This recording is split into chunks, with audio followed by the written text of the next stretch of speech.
Power recognizes power instinctively. Kings know weapons when they see them. And the night Alpha King Ryker Draven found a broken woman chained in his own kingdom's torture chambers, he made a choice that would burn his empire to ash. He thought he was saving her. Instead, he created the one thing no ruler should ever forge: a monster with nothing left to lose. This is the story of how compassion becomes obsession, how salvation turns to destruction, and how the strongest Alpha in Varethis learned that some chains never break. They just change hands. Stay until the end to see how far a king will fall when his weapon chooses her own target. Hit that like button and drop your city in the comments so I know my pack is listening. The screaming had stopped 3 hours ago. That was when Ryker Draven knew something had gone wrong in the underground levels beneath the palace. Screaming, he understood.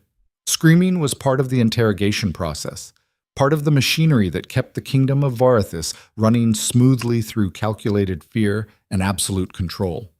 But silence from the black cells meant either complete cooperation or complete annihilation. Neither option sat well with him tonight. The Alpha King descended the spiral stone staircase carved into the bedrock beneath his throne room, each step echoing against walls that had absorbed centuries of suffering. His broad shoulders nearly touched both sides of the narrow passage. At 36, Ryker still moved like the warrior who had claimed his crown through blood and strategy rather than birthright alone. His father had ruled through paranoia. Ryker ruled through precision. But precision required knowing everything that happened within his borders. And lately, there were gaps in his knowledge that made his instincts scream warnings he could not ignore. Captain Voss waited at the bottom of the stairs, his weathered face illuminated by torchlight that cast shadows deep enough to hide entire histories. The man had served 3 generations of Draven kings. His loyalty was absolute. His morality was negotiable. Exactly the kind of man useful to empires built on necessary evils. "Your Majesty," Voss said, his voice rough as gravel scraped across iron. "We have a situation." Ryker did not break stride. Situation is a word men use when they cannot admit they have lost control of something they should have been controlling. "What specifically is happening down here that required my personal attention at midnight?"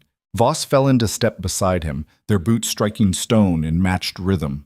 "The prisoner from the Vale house. The daughter. She has been here longer than our records indicated." "How much longer?" Voss hesitated. That hesitation told Ryker more than words could. 5 years? Maybe 6. The previous warden kept a regular documentation. Ryker stopped walking. The torchlight flickered across his features, illuminating gray eyes that had watched cities burn and allies betray and enemies beg. Those eyes now focused on Voss with the kind of intensity that made seasoned soldiers confess sins unprompted. "House Vale was destroyed 4 years ago," Ryker said quietly. "Their assets seized, their bloodline erased from nobility. Every member accounted for or executed. Those were my explicit orders following the treason verdict." "Yes, Your Majesty." "So explain to me how a daughter who should not exist has been rotting in my prison for 6 years when her entire family was eliminated 4 years ago." Voss cleared his throat. "The records were sealed under Protocol 7, high treason cases involving noble bloodlines with certain genetic markers. Your father's directive, not yours. The girl was categorized as a potential asset rather than a liability." The words landed like stones dropped into dark water, ripples spreading outward into implications Ryker did not want to examine too closely. Protocol 7 had been his father's pet project, a program designed to transform political prisoners into useful tools for the crown. Conditioning, training, psychological reconstruction. His father had called it survival adaptation.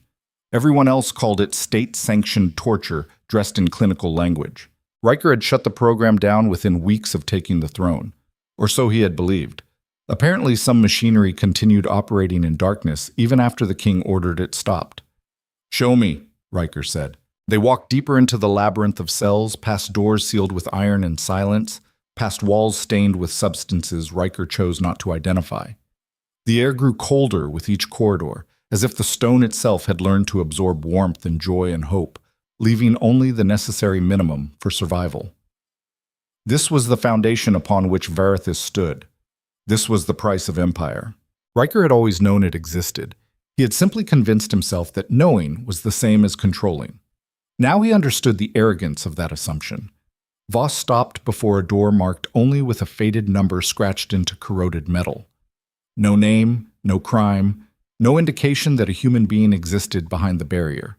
Just a number, like livestock. "She killed 3 guards this morning," Voss said flatly. "Barehanded. One of them was armed, all of them trained. She moved like nothing I have seen outside of your personal combat unit." "Why is she not restrained?" "She is restrained. Chains, iron, bolted into bedrock. She killed them while still shackled." Ryker felt something cold settle into his chest. Not fear exactly, more like recognition, the way a wolf acknowledges another predator sharing the same territory. "Open it." "Your Majesty, I would advise—" "Open the door, Captain." Voss produced a key that looked older than both of them combined. The lock turned with a sound like bones breaking. The door swung inward on hinges that screamed rust and neglect. The cell beyond was barely large enough for a grown person to lie down fully extended. And chained to the far wall, wrists and ankles bound in iron that had worn grooves into her flesh over years of constant contact, sat what remained of Selene Vale. Ryker had seen war, had walked battlefields still warm with fresh corpses, had ordered executions and watched men broken on the rack and witnessed every flavor of human suffering his position required him to authorize. None of it had prepared him for this. She was small, maybe 5.5 feet if she stood, thin in a way that spoke of calculated rationing rather than starvation. Someone had kept her alive deliberately, kept her functional. Her hair was dark, matted, hanging past shoulders covered in scars that looked less like injuries and more like deliberate markings. Silver scars ran down her spine in patterns too precise to be accidental. Someone had carved designs into her flesh. Someone had turned her suffering into ceremony. But her eyes were what stopped Ryker cold. Green, bright green, like spring growth in a kingdom where nothing grew without blood in the soil. And completely, utterly empty of everything that made a person human. No fear, no hope, no anger, no despair. Just emptiness. The kind of void that only came from having every emotion systematically beaten out of you until nothing remained except reflex and survival instinct. Selene Vale looked at the Alpha King of Varithis the way a wolf looks at another wolf, assessing threat level, calculating survival odds. Nothing more. 3 bodies lay crumpled near the door. Guards. Their necks bent at angles that did not support life. No weapons visible on Selene. No blood on her hands despite the obvious violence. She had killed them efficiently enough that their bodies barely bled. That required knowledge of anatomy that went beyond luck or desperation. Ryker stepped into the cell. Voss moved to follow, but Ryker raised one hand, stopping him at the threshold. "Wait outside." "Your Majesty, she is extremely dangerous." "I am aware." "Wait outside." Voss retreated. The door remained open, but Ryker heard the captain's hand rest on his sword hilt just beyond the frame. Good. Paranoia kept people alive in his kingdom. Ryker crouched down, putting himself at eye level with the woman chained to his wall. Close enough to see the scars properly now. Close enough to smell blood and stone and years of accumulated suffering compressed into one human shape. "Selene," he said quietly. No response. Not even a blink. "Your family was accused of treason against the crown. Conspiracy to assassinate my father. The verdict was execution for all primary bloodline members. You should not exist in any official capacity." Still nothing. Ryker studied her face, looking for some spark of recognition or reaction. What he found instead was something far more disturbing: calculation. She was analyzing him, measuring his stance, his proximity, the angle of his neck, the distance to his weapons. Her eyes tracked details with mechanical precision, sorting through options like a predator deciding whether prey was worth the energy expenditure to kill. This was not a broken woman. This was a weapon someone had spent years forging in darkness. "Did you kill those guards?" Ryker asked. Selene blinked once. "Yes." Her voice came out rough from disuse but steady. No tremor, no emotion, just factual confirmation. "Why?" "They were going to rape me. They said the new warden gave permission since I was not officially documented anymore. Unsanctioned prisoners have no protection under Protocol 7 guidelines." The words landed without inflection, as if she were reciting policy rather than describing assault. And maybe for her, That was all it was now. Policy, procedure, the mechanics of survival in a place where humanity was a luxury no one could afford. So you killed them? Yes.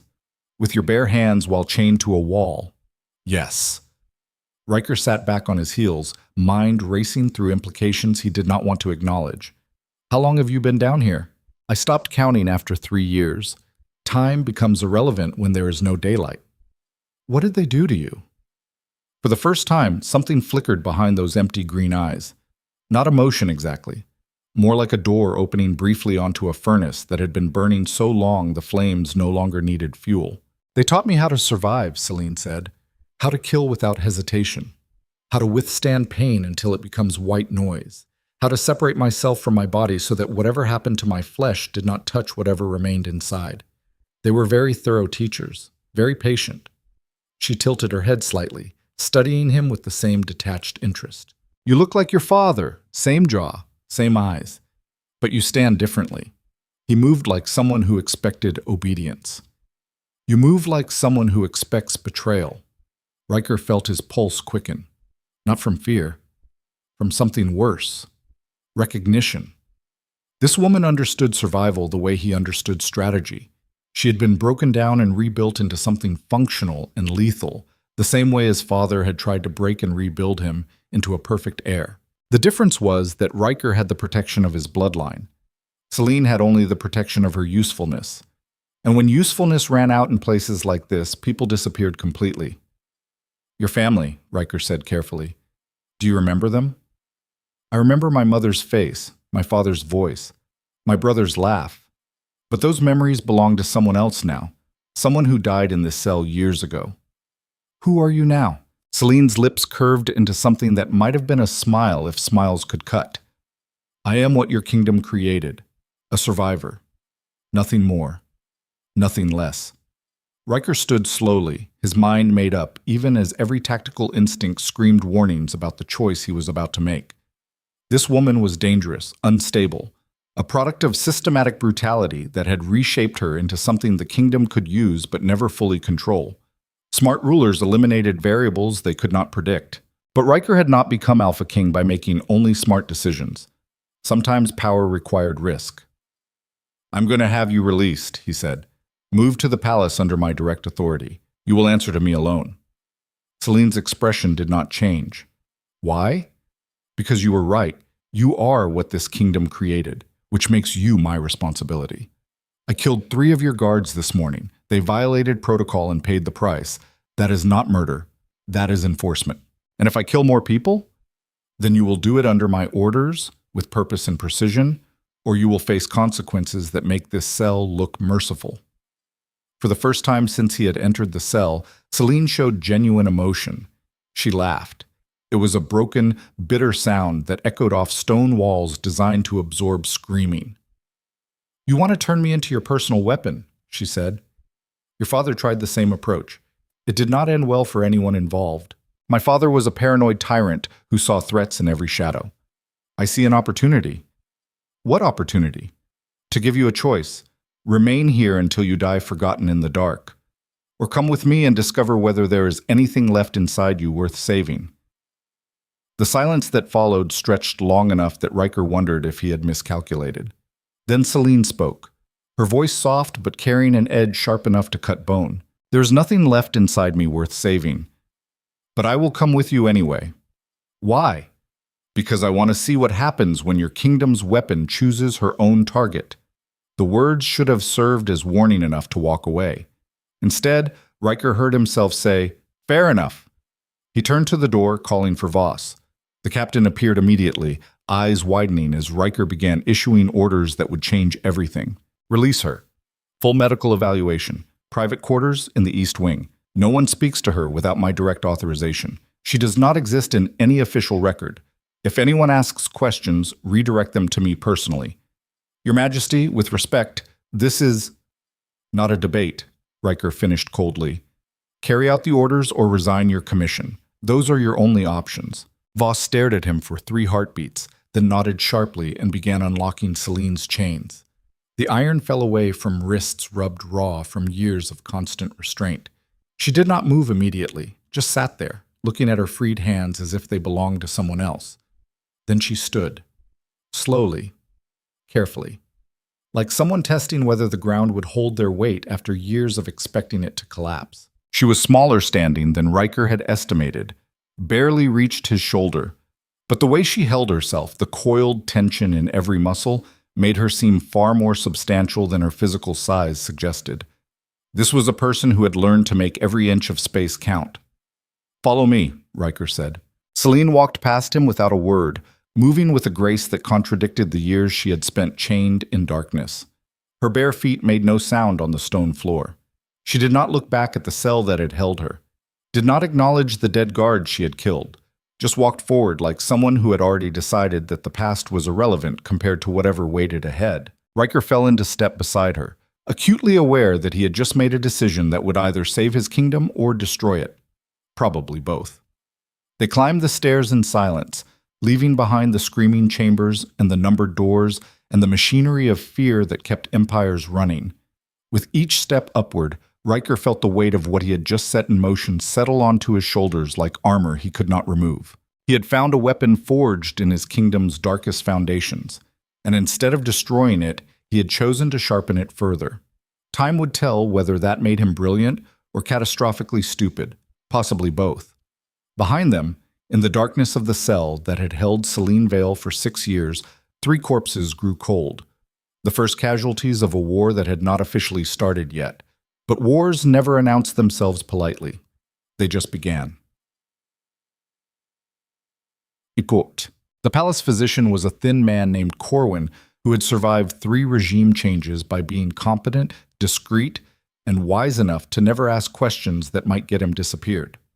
He examined Selene in a private chamber while Ryker waited outside, listening to the muted sounds of medical assessment filtering through the heavy door. Voss stood nearby, his expression carefully neutral, but his posture radiating disapproval. "You are making a mistake," the captain said finally. "Your objection is noted. She is unstable, dangerous, a product of a program you yourself shut down because you recognized how profoundly it corrupted everyone it touched." Ryker turned to face his captain fully. "Everything you are saying is accurate. What is your point?" "My point is that bringing her into the palace, training her, giving her access to resources and information, all of this creates risk we do not need to take. We have soldiers, assassins, intelligence operatives. We do not need whatever she has become." "You're right," Ryker said quietly. "We do not need her. But I am keeping her anyway." "Why?" "Because someone put her in that cell and forgot she existed. Someone used my kingdom's machinery to break a young woman into pieces and rebuild those pieces into a weapon without oversight or accountability. That happened under my rule, which makes it my responsibility to either fix or finish what was started." "Finish?" Voss's voice dropped lower. "You mean kill her? If necessary. And if she kills you first?" Ryker smiled, though there was no warmth in it. "Then you will have the satisfaction of being right, and the problem of explaining to the court how their king died at the hands of a prisoner who officially did not exist." Before Voss could respond, the door opened and Corwin emerged, his face carefully composed into professional neutrality. "Your Majesty," he said, "we should speak privately." They moved to a side room while Voss remained on guard. Corwin closed the door and immediately dropped the neutral expression, replaced by something between horror and reluctant admiration. "The scars on her back are ritual markings," he said without preamble. "Specific patterns designed to inflict maximum pain without causing death or permanent disability. Whoever carved them knew anatomy intimately. The scarring along her spine would have required months to complete. Maybe years." Ryker felt his jaw tighten. "Prognosis?" "Physically, she is in remarkable condition considering her circumstances. Malnourished, but functional. Muscle development suggests regular forced exercise. No signs of recent sexual assault, though there is historical evidence of trauma I will not detail unless you require specifics." "I do not." Corwin nodded. "Mentally, she is unlike anyone I have examined, completely dissociated from emotional response to pain or danger. She barely reacted when I set a broken finger that had healed incorrectly. Just watched me work as if I were repairing furniture rather than her own body. Is she capable of normal function?" Define normal. Can she follow complex instructions? Yes. Engage in conversation? Yes. Experience human emotion? That question has no clear answer based on this evaluation. Will she be dangerous to others? Corwin met Ryker's eyes directly. Your Majesty, she is dangerous to everyone, including herself, including you. The question is whether that danger can be directed or merely delayed. Fair assessment. What do you want me to tell her? Nothing. I will handle all communication. Corwin hesitated, then asked the question Ryker had been expecting since giving his orders in the dungeon. Why are you doing this? Ryker considered several answers. Duty, curiosity, strategy, all of them true. None of them complete. Because everyone deserves a second chance at being human, he said finally, even if they no longer remember how. And if she decides she prefers being a monster, then I will have to decide whether this kingdom can survive having two. He left Corwin processing that response and returned to the chamber where Selene waited. She sat on the examination table, dressed now in simple clothes that hung loose on her thin frame. Her wet hair, someone had washed it, fell past her shoulders in dark waves, making her look younger than he had estimated. Early 20s. Maybe younger. Hard to tell when suffering aged people in ways that had nothing to do with time. You are going to train me, she said. Not a question. A statement of fact. Yes. Why? Because weapons are only as useful as their purpose. Right now you are a weapon without direction. That makes you dangerous to everyone, including yourself. Selene tilted her head, studying him with those unsettling green eyes. And you think you can give me purpose? I think we can discover whether you are capable of choosing your own purpose. The alternative is returning you to the cell where I found you. No. Her voice was flat, absolute. I will not go back there. Then we have an understanding. Do we? What exactly do you want from me? Ryker pulled a chair over and sat, putting himself at eye level with her again. Honesty, loyalty, competence, in that order. And if I cannot give you those things, then we will discover it together and adjust accordingly. Selene was quiet for a long moment, her expression unreadable. Finally, she said, You are not what I expected. What did you expect? Someone like your father. Someone who saw me as a tool to be used and discarded when no longer functional. I am exactly like my father in more ways than I prefer to acknowledge. The difference is that I choose to believe tools deserve maintenance and respect. My father believed in planned obsolescence. A ghost of something that might have been humor flickered across Selene's face. Planned obsolescence. That is a generous way to describe state-sanctioned murder. I prefer functional language. It makes terrible decisions easier to justify. Is that what I am? A terrible decision? Ryker stood, straightening to his full height. Probably, but I have built a kingdom on terrible decisions that somehow worked out. One more will not destroy the pattern. He moved toward the door, then paused. Tomorrow we begin your training. Combat, strategy, political theory. You will learn how to function in a world that extends beyond survival and violence. And if I do not want to learn, then you are free to leave. I will give you coin and supplies and a horse. You can disappear into the territories beyond the border where the kingdom's laws do not reach. Selene stared at him as if he had spoken a language she did not understand. You would let me go? I would. Why? Because chains only work if the person wearing them chooses to stay. I am offering you different chains, better chains, chains made of purpose instead of iron. But they are still chains. If you prefer freedom, take it. I will not stop you. The silence that followed was so complete Ryker could hear his own heartbeat. I do not know what freedom looks like anymore, Selene said finally, her voice barely above a whisper. I have forgotten how to want anything except survival. Then maybe we start there, Ryker said. Learn to want something beyond surviving. The rest will follow or it will not. Either way, you will have chosen it. He left her there, sitting in borrowed clothes in a palace that had to feel more alien than the cell where she had spent 6 years. Outside, Voss waited with a question on his face. She stays, Ryker said before the captain could ask. Prepare the East Wing quarters. Assign 2 guards outside her door, but instruct them they are protecting her privacy, not preventing her escape. She is to be treated as a guest under royal protection. And if she kills someone, then I will kill her myself. But until that happens, we treat her with the same respect we would afford any noble seeking sanctuary. Voss nodded slowly, recognizing an order that would not be debated. He departed to carry out the arrangements, leaving Ryker alone in the corridor. The Alpha King stood there for several minutes, listening to the palace settle into its nighttime rhythms. Somewhere above, nobles slept in luxury earned through bloodlines and political maneuvering. Somewhere below, prisoners screamed in cells designed to make suffering scientific. And in between, in chambers that existed in the gray spaces of official record, lived people like Selene Vale. People the kingdom broke and forgot. People who might become salvation or destruction, depending on which path they chose. Ryker had made his choice the moment he decided to unchain her. Now they would both live with the consequences. Whatever those turned out to be. He climbed the stairs to his own chambers, each step heavy with the weight of decisions made and futures set in motion. Tomorrow would begin the process of transforming a broken weapon into something functional, or it would confirm that some things could not be salvaged, no matter how much effort was invested. Either way, Ryker was committed now. The only question remaining was whether he had just saved a life or merely delayed an execution. Time would provide the answer. It always did. Behind him, in the medical chamber, Selene Vale sat alone in silence, staring at her freed wrists and wondering what came next for someone who had forgotten how to be anything except a tool. The scars on her back ached with phantom pain from years of ritual suffering.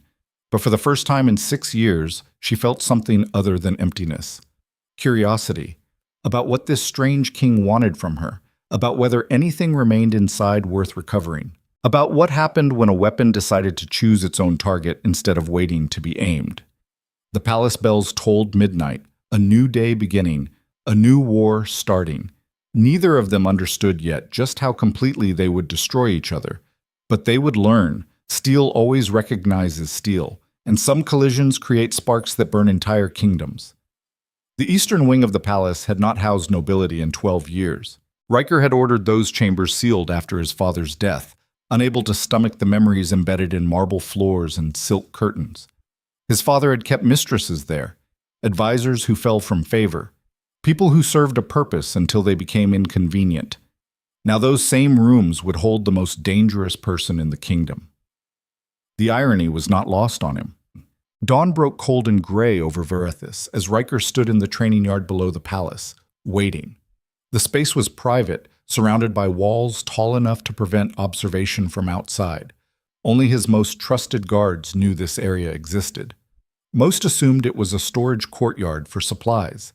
In reality, it was where Ryker trained himself to remain sharper than the threats surrounding his throne. He had not slept, had spent the night reviewing Protocol 7 documents his father had hidden in sealed archives, reading details that made his jaw clench hard enough to ache. The program had not been designed to create loyal soldiers. It had been designed to break human beings into component parts and reassemble them into tools that could not refuse orders. His father had believed that loyalty was weakness, that true servants needed to have their capacity for choice surgically removed through systematic trauma. Reading those files felt like watching his father's ghost laugh from beyond the grave, mocking Ryker's belief that he was different, better, capable of ruling without becoming the monster his bloodline seemed destined to produce. But monsters recognize their own kind instinctively, and when Selene Vale entered the training yard precisely at dawn, moving with the silent efficiency of someone who had learned that noise attracted punishment, Ryker saw the truth clearly. He had not rescued her from becoming a weapon. He was simply changing who controlled the trigger. She wore training clothes someone had found for her, simple leather and cloth that allowed movement. Her hair was tied back, revealing the full extent of the silver scars running down her neck and disappearing beneath her collar. In daylight, they looked even more deliberate. Ritual. Someone had taken their time with those carvings, made them precise and meaningful. Selene stopped 10 feet away, maintaining distance automatically. Her green eyes assessed the space, cataloging exits and weapons and threat angles with mechanical precision. "Good morning," Ryker said. "Is it?" "That depends on your perspective. I no longer have perspective, just patterns." "Explain." Selene's gaze finally settled on him directly. "Everything is patterns, guard rotations, meal delivery schedules, the rhythm of footsteps that mean violence is coming versus footsteps that mean observation. You learn to read patterns, or you die. Perspective requires caring about more than survival. I do not care about anything except staying alive long enough to see tomorrow's patterns. And yet, you are here instead of running. Running is a pattern I do not understand anymore. Where would I go? What would I do? The kingdom destroyed my family, took my name, took everything that made me someone rather than something. Running means admitting I still believe there is somewhere safe to run to. She paused, her expression flat, but her voice carrying an edge sharp enough to draw blood. I stopped believing in safety 6 years ago. Ryker picked up 2 training blades from the weapons rack, basic dulled steel that could bruise but not kill. He tossed one to Selene. She caught it without looking, her hand closing around the grip with practiced familiarity. "Show me what they taught you," Ryker said. "Why?" "Because I need to understand what I am working with. I am not a project. Everyone is a project. The only question is whether you are building something or dismantling it." Selene's fingers tightened on the blade grip. "And which one am I?" "We are about to find out." She moved, no warning, no telegraphing, just pure explosive violence compressed into motion so fast Ryker barely got his blade up in time to deflect the strike aimed at his throat. They collided in a clash of steel that rang across the courtyard like bells announcing war. Selene fought like someone who had learned combat in places where losing meant death. No wasted movement, no flourishes, just brutal efficiency designed to end fights as quickly as possible through overwhelming aggression and precise targeting of vulnerabilities. She went for his eyes, his throat, his knees, every strike calculated to disable rather than wound. This was not sport fighting. This was murder condensed into choreography. Ryker had trained with the best swordsmen in 3 kingdoms, had fought in border wars where survival meant adapting faster than the enemy, had killed men who were stronger, faster, more experienced. But Selene fought like someone who had nothing to lose and everything to prove, like someone who had been broken so completely that pain no longer registered as a deterrent. She was magnificent and absolutely terrifying. They circled each other, breathing hard, weapons raised. Ryker's shoulder ached where she had landed a strike that would leave bruises for days. Selene's lip was split where his pommel had caught her during a defensive maneuver. Neither of them stopped. The fight continued for 20 minutes, both of them pushing past exhaustion into the space where instinct replaced thought, where muscle memory took over and the body moved before the mind could question whether movement was wise. Finally, Ryker disarmed her with a technique that should not have worked against someone so skilled. But Selene let him. He saw it in her eyes the moment before his blade knocked hers away, saw her make the choice to yield, to test what he would do with victory.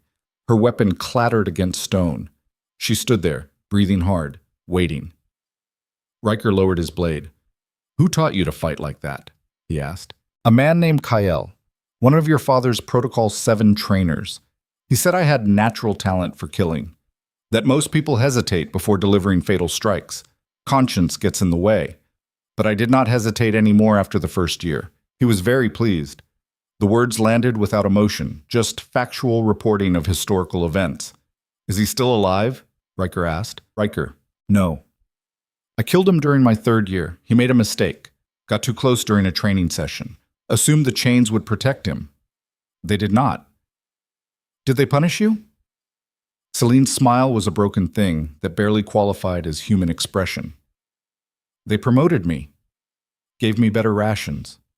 More training time.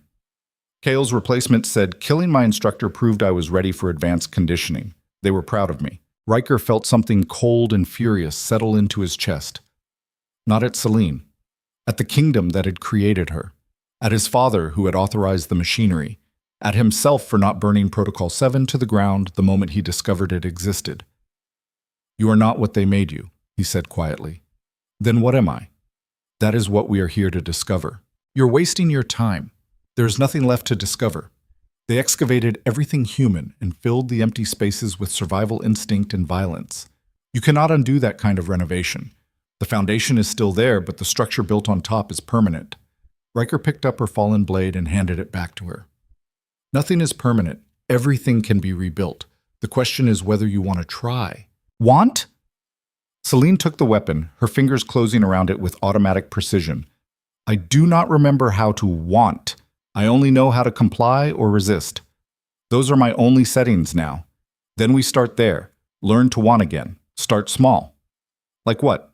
What did you enjoy before everything was taken from you? Selene stared at him as if he had asked her to explain concepts from a language she no longer spoke. Finally, she said, I like books. Stories about places that did not exist. People who had adventures instead of duties. Then we will find you books. Why? Because wanting to read is wanting something beyond survival. It is the first step toward remembering you are human instead of just functional. And if I do not want to remember, then you are free to leave. I told you last night, the door is not locked. Selene's expression shifted into something Ryker could not read. Confusion, maybe. Or the closest approximation someone like her could manage. You keep saying I can leave, but you are training me, teaching me, investing time into making me better at killing. That is not the behavior of someone who expects me to walk away. Ryker met her eyes directly, letting her see the truth he had been avoiding since finding her chained in that cell.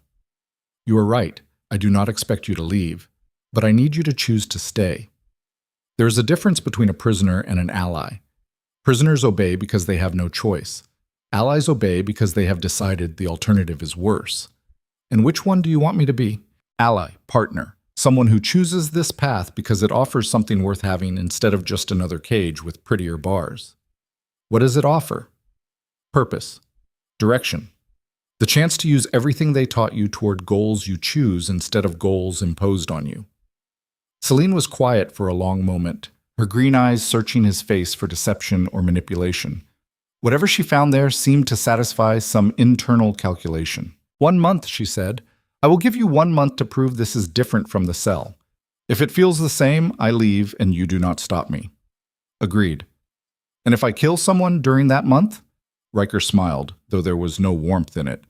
Then you better have a good reason that I find convincing. Define convincing. Self-defense, protection of the crown, elimination of verified threats. Anything else requires my explicit authorization. And if I disagree with your definition of verified threat, then we have a conversation about it like adults instead of resorting immediately to violence. Selene laughed, that same broken sound from the cell. You are describing civilization. I'm not civilized anymore. Neither am I. But we can pretend well enough to avoid burning everything down until it becomes absolutely necessary. That actually got a reaction. Something flickered behind her eyes that might have been respect, or recognition of a kindred perspective. Fair enough, she said. They trained for 3 more hours, Ryker teaching her techniques that went beyond simple killing. Strategy, positioning, how to read an opponent's intentions through stance and breathing, how to control a fight's rhythm instead of just reacting to it. Selene absorbed everything with frightening speed, her mind cataloging information the same way she had cataloged survival patterns in the cell. By midday, they were both exhausted and covered in bruises that would rainbow into spectacular colors by evening. Tomorrow we start political theory, Ryker said, sheathing his practice blade. You need to understand how power functions in this kingdom beyond simple violence. Why? Because eventually you will need to navigate court politics without killing everyone who annoys you. Restraint is harder than violence. That is the real test of strength. Your father did not believe that. My father was a paranoid tyrant who died alone because he could not distinguish between loyalty and fear. I would prefer a different ending. Selene studied him with that unsettling directness. You are nothing like him. I am exactly like him. I just choose to aim the impulses differently. That is not the same thing. It is close enough to keep me awake at night. Before Selene could respond, Voss appeared at the courtyard entrance, his expression carefully neutral, but his posture radiating urgency. Your Majesty, the Council is requesting your presence. Apparently there are questions about prisoner transfers from the lower levels. Ryker felt his jaw tighten. How many people know about Selene? Officially? No one. Unofficially? Rumors are spreading. 3 guards dead, 1 prisoner missing. People draw conclusions. Let them draw conclusions. Anyone who asks direct questions gets redirected to me personally. And if they insist, then they learn why insisting with the king is generally unwise. Voss nodded and retreated. Ryker turned back to Selene, who had been listening with the focused attention of someone analyzing threat potential. You're going to have to meet the court eventually, Ryker said. Nobility will demand explanations for your presence. Then they will be disappointed. I do not explain myself to anyone. You will if you want to survive here. The court is more dangerous than any dungeon. At least in prison, you knew who your enemies were. And here? Here everyone is your enemy until proven otherwise, including me. Selene's expression shifted into something that might have been amusement if amusement could cut. I already assumed that. Good. Keep assuming it. Paranoia keeps people alive in this palace. He left her there in the training yard, trusting that she would find her way back to her chambers without incident. Trusting was probably stupid, but every relationship required some degree of risk, and whatever was developing between them had already moved past simple strategy into territory Ryker did not have maps for. The council meeting was predictably tedious. 7 nobles with too much inherited power and not enough actual responsibility, all of them jockeying for influence and favor while pretending their questions were about kingdom security instead of personal ambition. Lord Varen, the eldest and most insufferable, cleared his throat with the self-importance of someone who believed his bloodline made him essential. Your Majesty, there are disturbing reports from the lower prison levels. Guards killed. Protocols violated. We request clarity on these matters. Ryker leaned back in his throne, affecting the casual boredom that made nobles nervous. The situation has been handled. The responsible parties have been dealt with. Prison operations will continue under revised security measures. That is insufficient information, Varen pressed. The families of the deceased guards will receive compensation and honor befitting their service. What they will not receive is details about classified prison operations that do not concern them or you. With respect, Your Majesty. Respect, Ryker interrupted, his voice dropping into the register that made experienced soldiers step backward, is not questioning your king's judgment in open council. Respect is trusting that I have reasons for my decisions that extend beyond your immediate understanding. The room went silent. Ryker let the silence stretch until it became uncomfortable, then continued. There is a prisoner who has been moved to secure quarters under my direct protection. She poses no threat to the kingdom. She will be integrated into palace operations in a capacity I determine appropriate. Anyone who interferes with this process will answer to me personally. Are we clear? Lord Cress, younger and more calculating than Varen, leaned forward slightly. She, Your Majesty? Might we inquire as to this prisoner's identity? No. But surely... I said no, Lord Cress. That word has not changed meaning since you last heard it. Cress sat back, expression neutral but eyes calculating. Ryker recognized the look. This would not be the end of questions, just the end of direct confrontation. Politics was warfare by other means, his father used to say. The old tyrant had been right about that much at least. The meeting dragged on for another hour, discussion of border security and trade agreements and minor noble disputes that required royal mediation. Ryker handled it all with the practiced efficiency of someone who had been trained for this role since childhood, but his mind kept returning to the training yard, to green eyes that held no fear, to scars that told stories his kingdom had tried to bury, to the uncomfortable realization that Selene Vale understood him better after one day than nobles he had known for years. She saw through his careful construction of authority and recognized the same survival instinct that drove her. That should have made her less dangerous. Instead, it made her infinitely more so. Because people who understood you could destroy you more thoroughly than enemies who only saw the surface. After the council dispersed, Ryker returned to his private chambers and found a message waiting.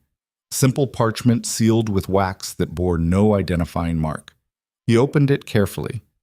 The note contained 3 words in handwriting he did not recognize. She remembers everything. No signature, no explanation, just those 3 words and the implication they carried. Ryker burned the message immediately and spent the next hour staring out his window at the city below, mind racing through possibilities and consequences. If Selene remembered everything about her family's destruction, she knew things that could destabilize the entire kingdom. His father had executed House Vale based on fabricated treason charges designed to seize their considerable wealth and eliminate political rivals. The evidence had been manufactured, the trial had been theater, and the surviving daughter had been disappeared into Protocol 7 instead of executed because someone, probably his father, had seen potential in breaking a noble daughter into a useful tool. Which meant Selene had every reason to want the Draven bloodline erased from existence. And Ryker had just given her training, weapons access, and proximity to the throne. This was either brilliant or catastrophically stupid. He would know which soon enough. That night, Riker found himself standing outside Selene's chambers, listening to the silence beyond the door. The guards he had posted nodded respectfully but said nothing. They had been chosen for discretion and loyalty in that order. He knocked. No answer. Knocked again. The door opened suddenly. Selene stood there in borrowed sleeping clothes, her hair loose around her shoulders, scars visible on her collarbones. She looked younger like this, more human, until you saw her eyes. Those eyes never looked young. "Did you need something?" she asked. Riker had not planned what to say, had acted on impulse, which was unlike him and dangerous for someone in his position. "I wanted to make sure you had everything you needed. I have a bed, food, water. That is more than I have had in 6 years. My needs are met." She did not move aside to let him enter, did not invite conversation, just stood there waiting for him to state his actual purpose. Riker respected that kind of directness. "Did they give you books?" he asked. 3 volumes. I finished 2 already." "What did you think?" Selene's expression shifted into something thoughtful. "The stories are about heroes, people who fight for justice and honor and all the values kingdoms pretend to represent. But every hero in those books has support, allies, resources. They are never alone." She paused, her green eyes finding his in the dim corridor light. "The stories lie. Real survival does not look like heroism. It looks like compromise and violence and choices that corrode you from the inside. The books make it seem noble. It is not noble. It is just necessary." Riker felt something in his chest tighten. That is the most honest literary criticism I have ever heard. Because I do not lie. Lying requires caring whether people believe you. I do not care what anyone believes. Not even me? Especially not you. Why especially? Because you are the king. Kings need people to believe them, or the entire machinery of power collapses. But I do not need you to be a king. I only need you to be honest about what you want from me. And what do you think I want? Selene stepped closer, her voice dropping to something just above a whisper. "You want to prove you are different from your father. You want to believe that saving me redeems some of the terrible things this kingdom has done. You want to feel less alone in a position that requires you to be isolated from everyone around you."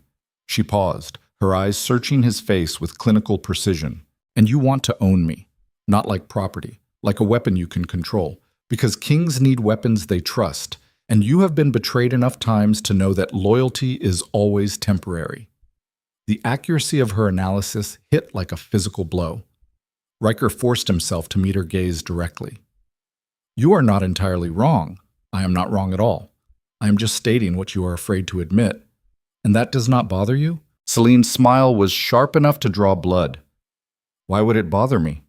At least you're honest about your motives. That is more than most people offer."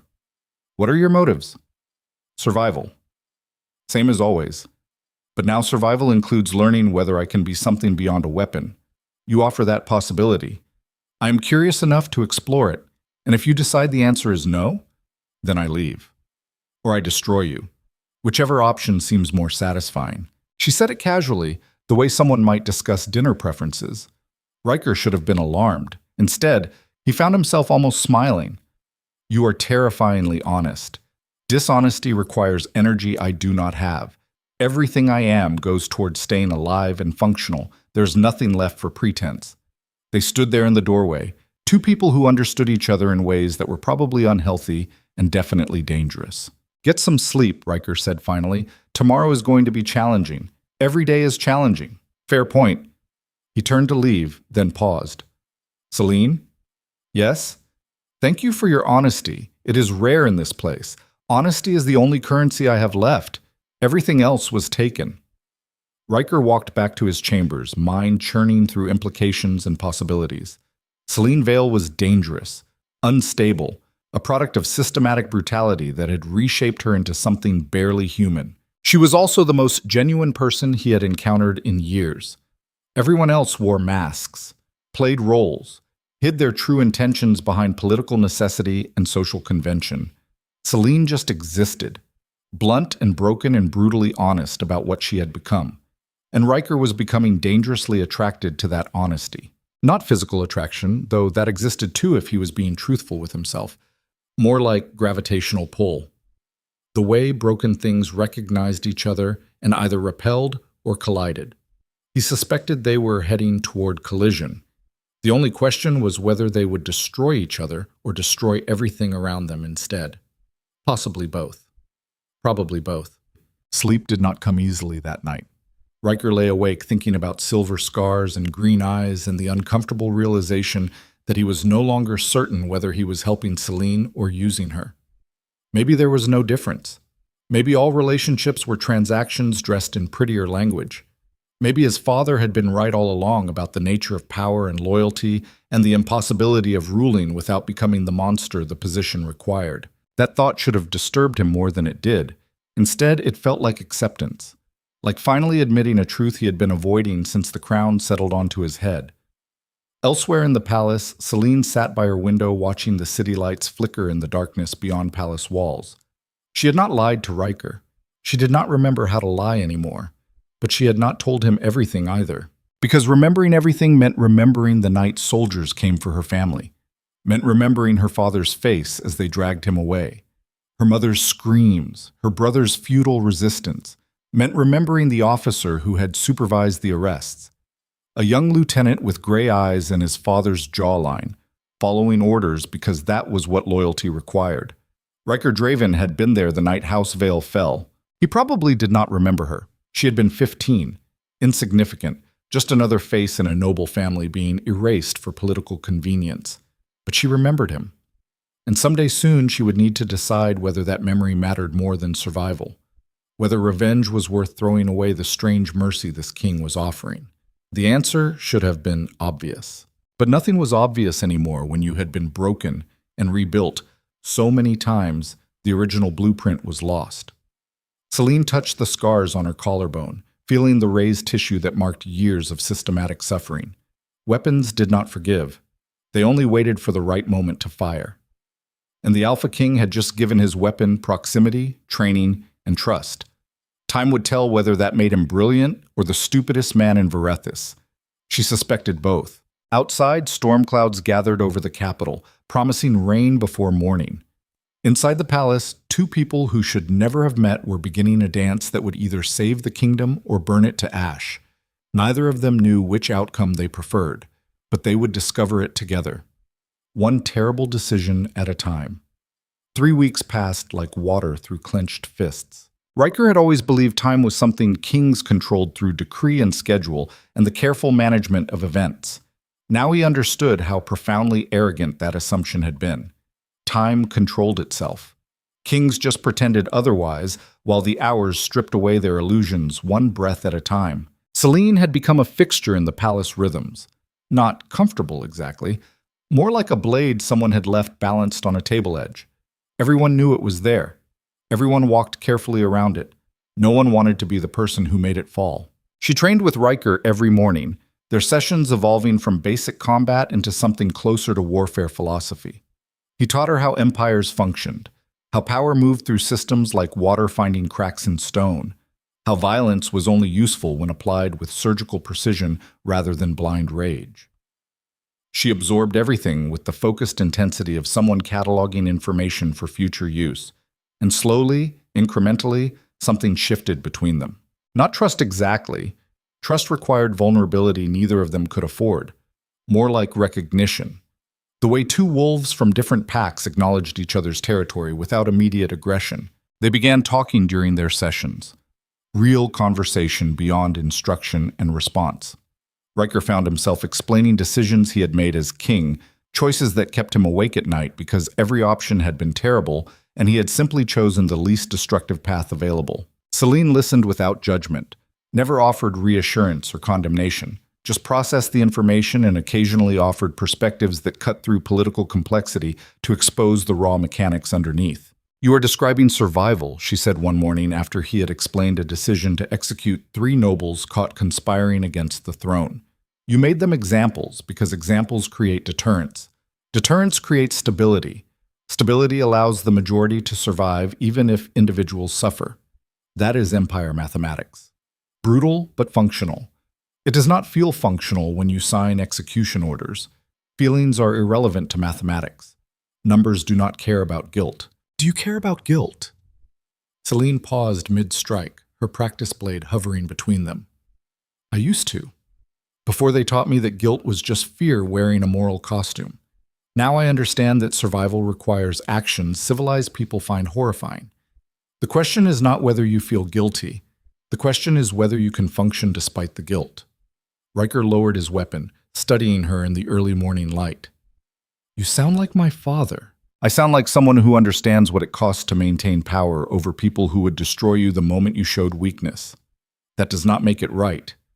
Right is a luxury afforded to people protected by others willing to be wrong on their behalf. You are the person willing to be wrong. That is what kingship means. The accuracy of her analysis was becoming uncomfortable.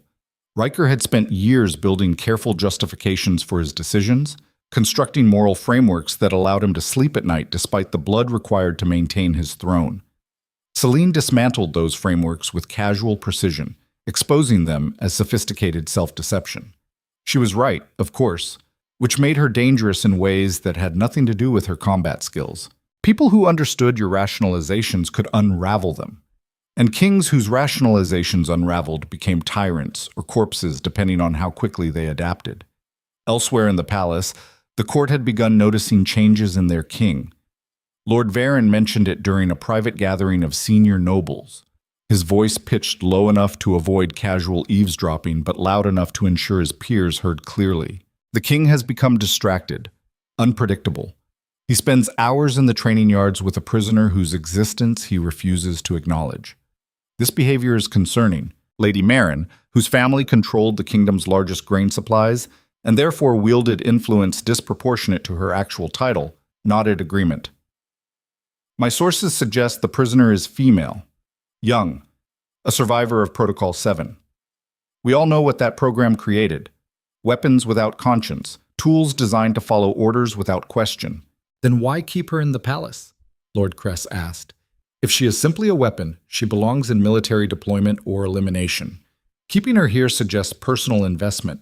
The implication hung in the air like smoke from burning bridges.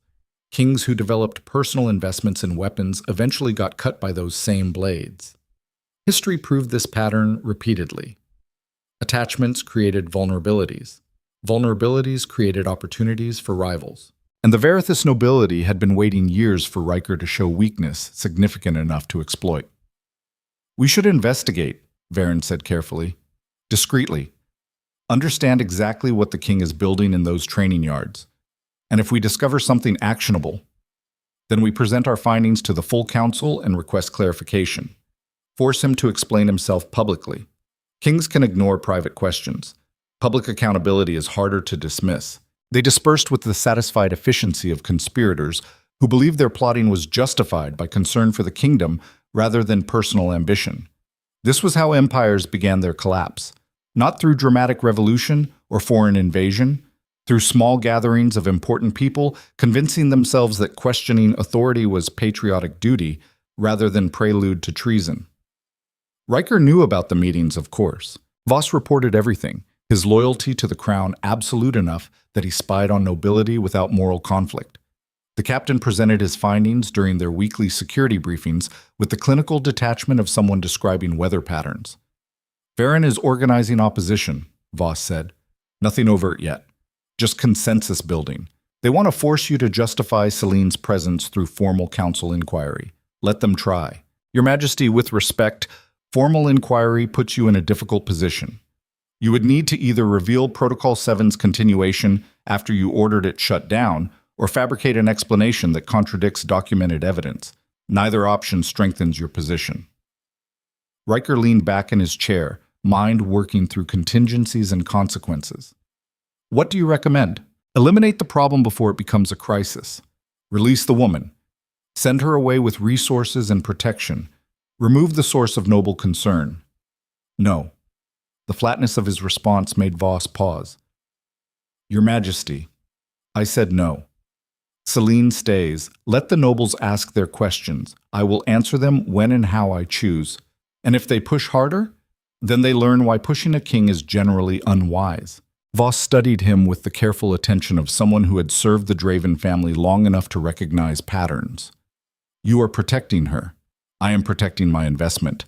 That is not what this looks like. Then perhaps you should reconsider how you look at situations. The captain withdrew, leaving Ryker alone with thoughts that had become increasingly difficult to organize. Voss was right. This did not look like strategic investment. It looked like something far more dangerous. Personal attachment. Kings could not afford personal attachments beyond carefully calculated political alliances. Every relationship needed to serve the crown's interests first.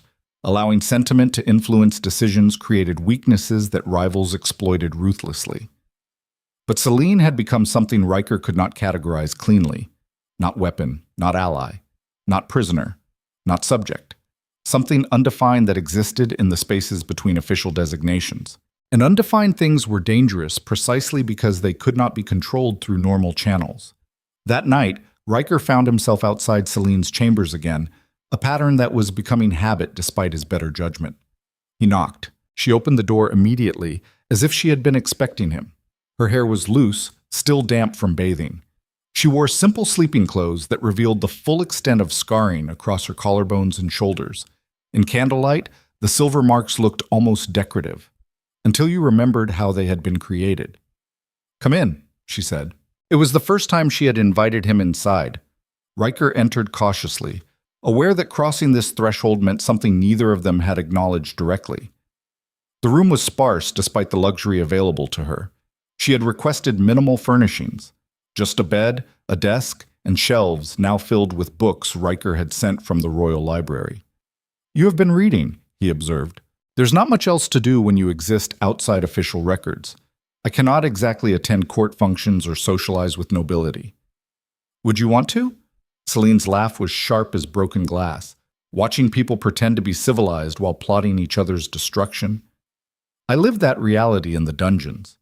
At least there, people were honest about their violence." She moved to the window, looking out at the city lights scattered across the darkness beyond palace walls. Ryker joined her, both of them standing in silence for a moment.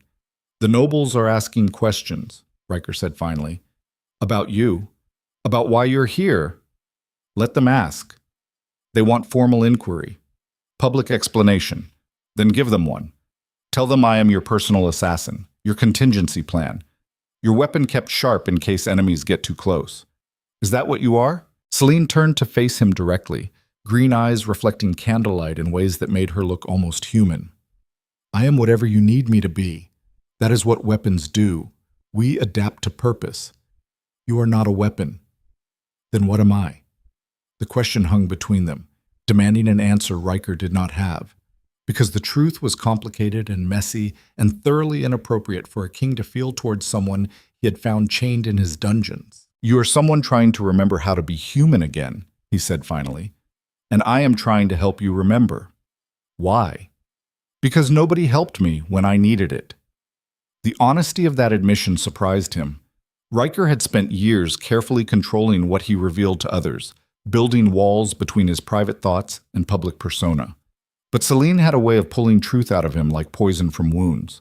"Your father," she said quietly, "he did to you what Protocol 7 did to me, just with different methods. Not quite the same." "Close enough. He tried to break you into a perfect heir, destroyed everything soft inside you and replaced it with duty and violence and the capacity to rule without flinching. You just had better resources to resist than I did." Ryker felt something in his chest tighten. "How did you—" "Because I recognize my own reflection. We are both products of systematic cruelty designed to create functional tools. You became a king. I became a killer. The machinery was the same, just different end products." She stepped closer, close enough that he could smell soap and something underneath it that was distinctly her. Close enough that he could see the faint scars on her throat where someone had practiced knife work without breaking skin. "We are the same," she whispered, broken things pretending to be whole. "You just hide it better." Ryker knew he should step back, maintain distance, remember that this woman was dangerous and damaged and absolutely not someone he should be having this conversation with in her private chambers late at night. Instead, he said, "I am not pretending anymore. Neither am I." They stood there, close enough to feel each other's warmth, close enough that crossing the final space between them would only take a moment of weakness. But that moment did not come, because both of them understood instinctively that some lines, once crossed, could not be uncrossed, and whatever was building between them needed to remain undefined a little longer. Otherwise, it would consume everything. Ryker stepped back first. I should go. Probably wise. The nobles are going to push harder. Let them push. I have survived worse than political inquiry. This is different. They are not trying to break you. They are trying to use you to break me. Then do not let them. Ryker moved toward the door, then paused. Selene, if this becomes too dangerous, if staying here threatens your safety, I am not leaving. The certainty in her voice stopped him cold. Why? He asked. You could walk away right now, disappear into the territories, build a life somewhere the crown's reach does not extend, because I choose to stay. That is the difference you offered me. Choice. And I'm choosing this. Whatever this is. Even if it destroys you, especially then, at least I will have chosen my own destruction instead of having it inflicted on me. That is a terrible philosophy. It is the only philosophy that makes sense when you have lost everything else. Ryker left before he could say something else he would regret, before he could admit that he was beginning to care about her survival more than strategic value, before he could cross lines that would compromise everything he had built. The hallway felt colder than her chambers had been. Everything felt colder now. 2 days later, the Winter Accord gathering was announced. It was tradition dating back generations, a formal assembly of noble houses to negotiate military alliances and trade agreements before the harsh season made travel impossible. Attendance was mandatory for senior nobility. Refusal meant political isolation. The event would take place in the Grand Throne Room, with all the ceremony and spectacle that major gatherings required. Ryker read the formal announcement and felt cold certainty settle into his bones. This was not diplomacy. This was a trap. The nobles had decided to force the issue publicly, create a situation where refusing to explain Selene's presence would look like weakness or guilt. They would ask pointed questions, demand transparency, frame their inquiry as concern for kingdom security rather than political maneuvering. And Ryker would have to respond with the entire court watching. Voss confirmed his suspicions during their next meeting. Intelligence suggests Varen has been coordinating with other houses. They plan to raise the Protocol 7 issue during the Accord gathering, force you to either acknowledge its continuation or explain why a former prisoner has palace access. Can we delay the gathering? Not without appearing weak. The Accord is tradition. Breaking it would create suspicions worse than whatever they are planning. Then we let it happen. Your Majesty? We let it happen, Ryker repeated. But we control how it happens. I want Selene at the gathering. Voss's expression shifted to something close to alarm. That is exactly what they want. Public exposure, forcing you to explain her in front of assembled nobility. Good. Let them think they are winning. Overconfidence creates mistakes. And what is your plan? To trust that the weapon I have been sharpening knows when to cut. That night, Ryker explained the situation to Selene in the training yard. She listened without interruption, her face impassive in torchlight. They are going to use me to undermine you, she said when he finished. Force you to choose between protecting me and protecting your authority. Yes. And you want me there anyway. I want you visible, present, undeniable. If they're going to question my judgment, they can do it while looking at the person they claim to be concerned about. That is a risk. Everything is a risk. The question is whether the potential gain justifies the danger. What is the potential gain?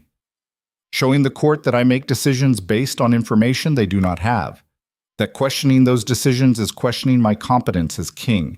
That I am not interested in explaining myself to people whose power exists solely because I allow it. Selene smiled that broken smile that never reached her eyes.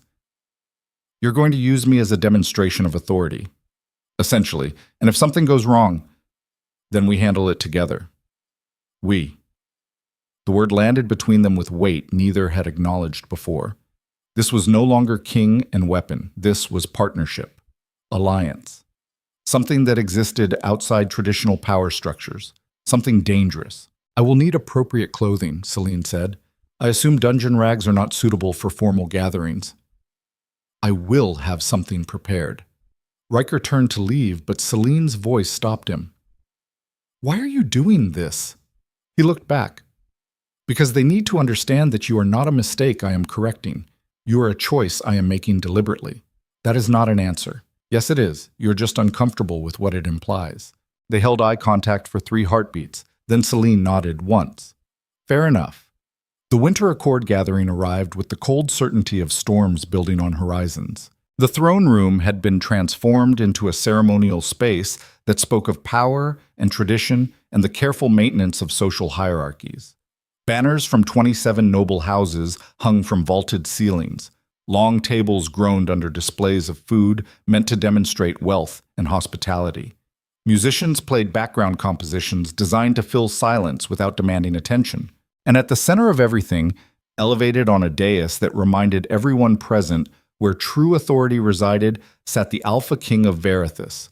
Ryker wore full royal regalia, crown, and ceremonial armor polished to mirror brightness. He looked every inch the warrior king his reputation promised. Dangerous, capable, absolutely in control. Inside, his instincts screamed warnings about variables he could not predict. The nobles assembled with practiced efficiency, each house taking their designated positions according to rank and influence.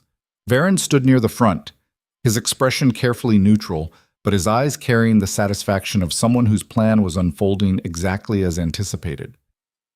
The formal proceedings began with traditional oaths of loyalty and reports on regional security, trade negotiations, border patrol updates, all the necessary machinery of empire maintenance. Ryker handled it with mechanical precision, his mind focused on the confrontation he knew was coming. It arrived exactly when he expected. Lord Varen rose during the open council portion, his voice carrying the practiced projection of someone accustomed to being heard. Your Majesty, if I may raise a matter of concern to several assembled houses. Proceed. There have been reports of irregularities in the lower prison levels, deaths of guards under suspicious circumstances, a prisoner transfer that appears in no official record. We request clarification on these matters as they pertain to kingdom security. The room went silent. This was the moment every noble had been waiting for, the public challenge, the demand for accountability. Ryker let the silence stretch before responding. Your concern is noted. The situation has been handled appropriately. Varen pressed forward. With respect, Your Majesty, appropriate handling requires transparency. The families of deceased guards deserve explanation. The court deserves assurance that security protocols remain intact. Before Ryker could respond, the throne room doors opened. Every head turned to watch Selene Vale enter the space. She wore formal attire that somehow made her look more dangerous rather than civilized. Deep green that matched her eyes, cut simply but fitted in ways that showed clearly she was armed beneath the fabric. Her dark hair was pulled back, revealing the silver scars on her neck without shame or attempt to conceal. She moved through the assembled nobility with the predatory grace of someone who had forgotten how to pretend submissiveness. Every instinct in that room screamed danger, and Selene walked through their fear like smoke through empty space. She stopped at the base of the dais, her expression neutral, but her presence impossible to ignore. The assembled court stared at her with varying degrees of confusion, recognition, and growing horror as some of the older nobles began connecting fragments of memory to the woman standing before them. Lord Varen's face had gone pale. Lady Merrin had actually stepped backward. Others whispered urgent questions to their neighbors. Ryker let them process for exactly 10 seconds before speaking. The irregularity you reference, Lord Varen, is standing before you. Selene Vale, formerly of House Vale, survivor of Protocol 7, currently under my direct protection and authority. The room exploded into chaos. Nobles shouted questions over each other, demands for explanation, accusations of illegal prisoner retention. Horror at Protocol 7's continuation despite its supposed shutdown. Ryker let them rage for 30 seconds, then stood. The movement was small, but the effect was immediate. Every voice cut off as if severed by blade. The throne room returned to silence, broken only by breathing and the distant music that had not stopped playing. House Vale was destroyed based on fabricated evidence, Ryker said, his voice carrying to every corner despite not being raised. My father manufactured treason charges to eliminate political rivals and seize their assets. The trial was theater. The executions were murder dressed in legal procedure. He paused, letting that admission settle like poison in water. Selene Vale was not executed because someone in my father's administration decided she would be more useful broken and rebuilt into a weapon through systematic torture. Protocol 7 continued operating in secret for years after I ordered it shut down, because the machinery of cruelty this kingdom built runs deeper than any single king's authority. Varen found his voice. Your Majesty, if you knew about this injustice, I learned about it 3 weeks ago when I found her chained in a cell that officially did not exist. Since then, I have been attempting to repair damage this kingdom inflicted, damage that I am partially responsible for through ignorance and assumption. Lord Cress stepped forward.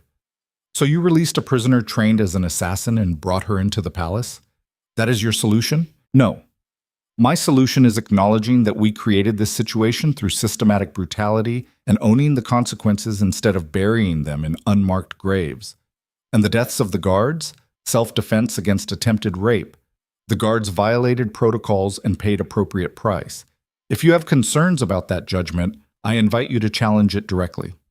No one moved. Ryker continued, his voice dropping to something colder. You want transparency? Here it is. This kingdom survives through violence and fear carefully managed to look like justice. We build our power on the suffering of people we later pretend do not exist. My father perfected this machinery.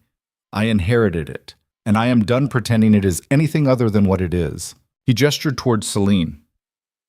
This woman is living proof of what we create when we choose cruelty over mercy. When we decide that breaking people is acceptable as long as the end result serves our purposes.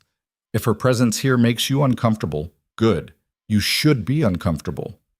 The court stared at him in varying states of shock.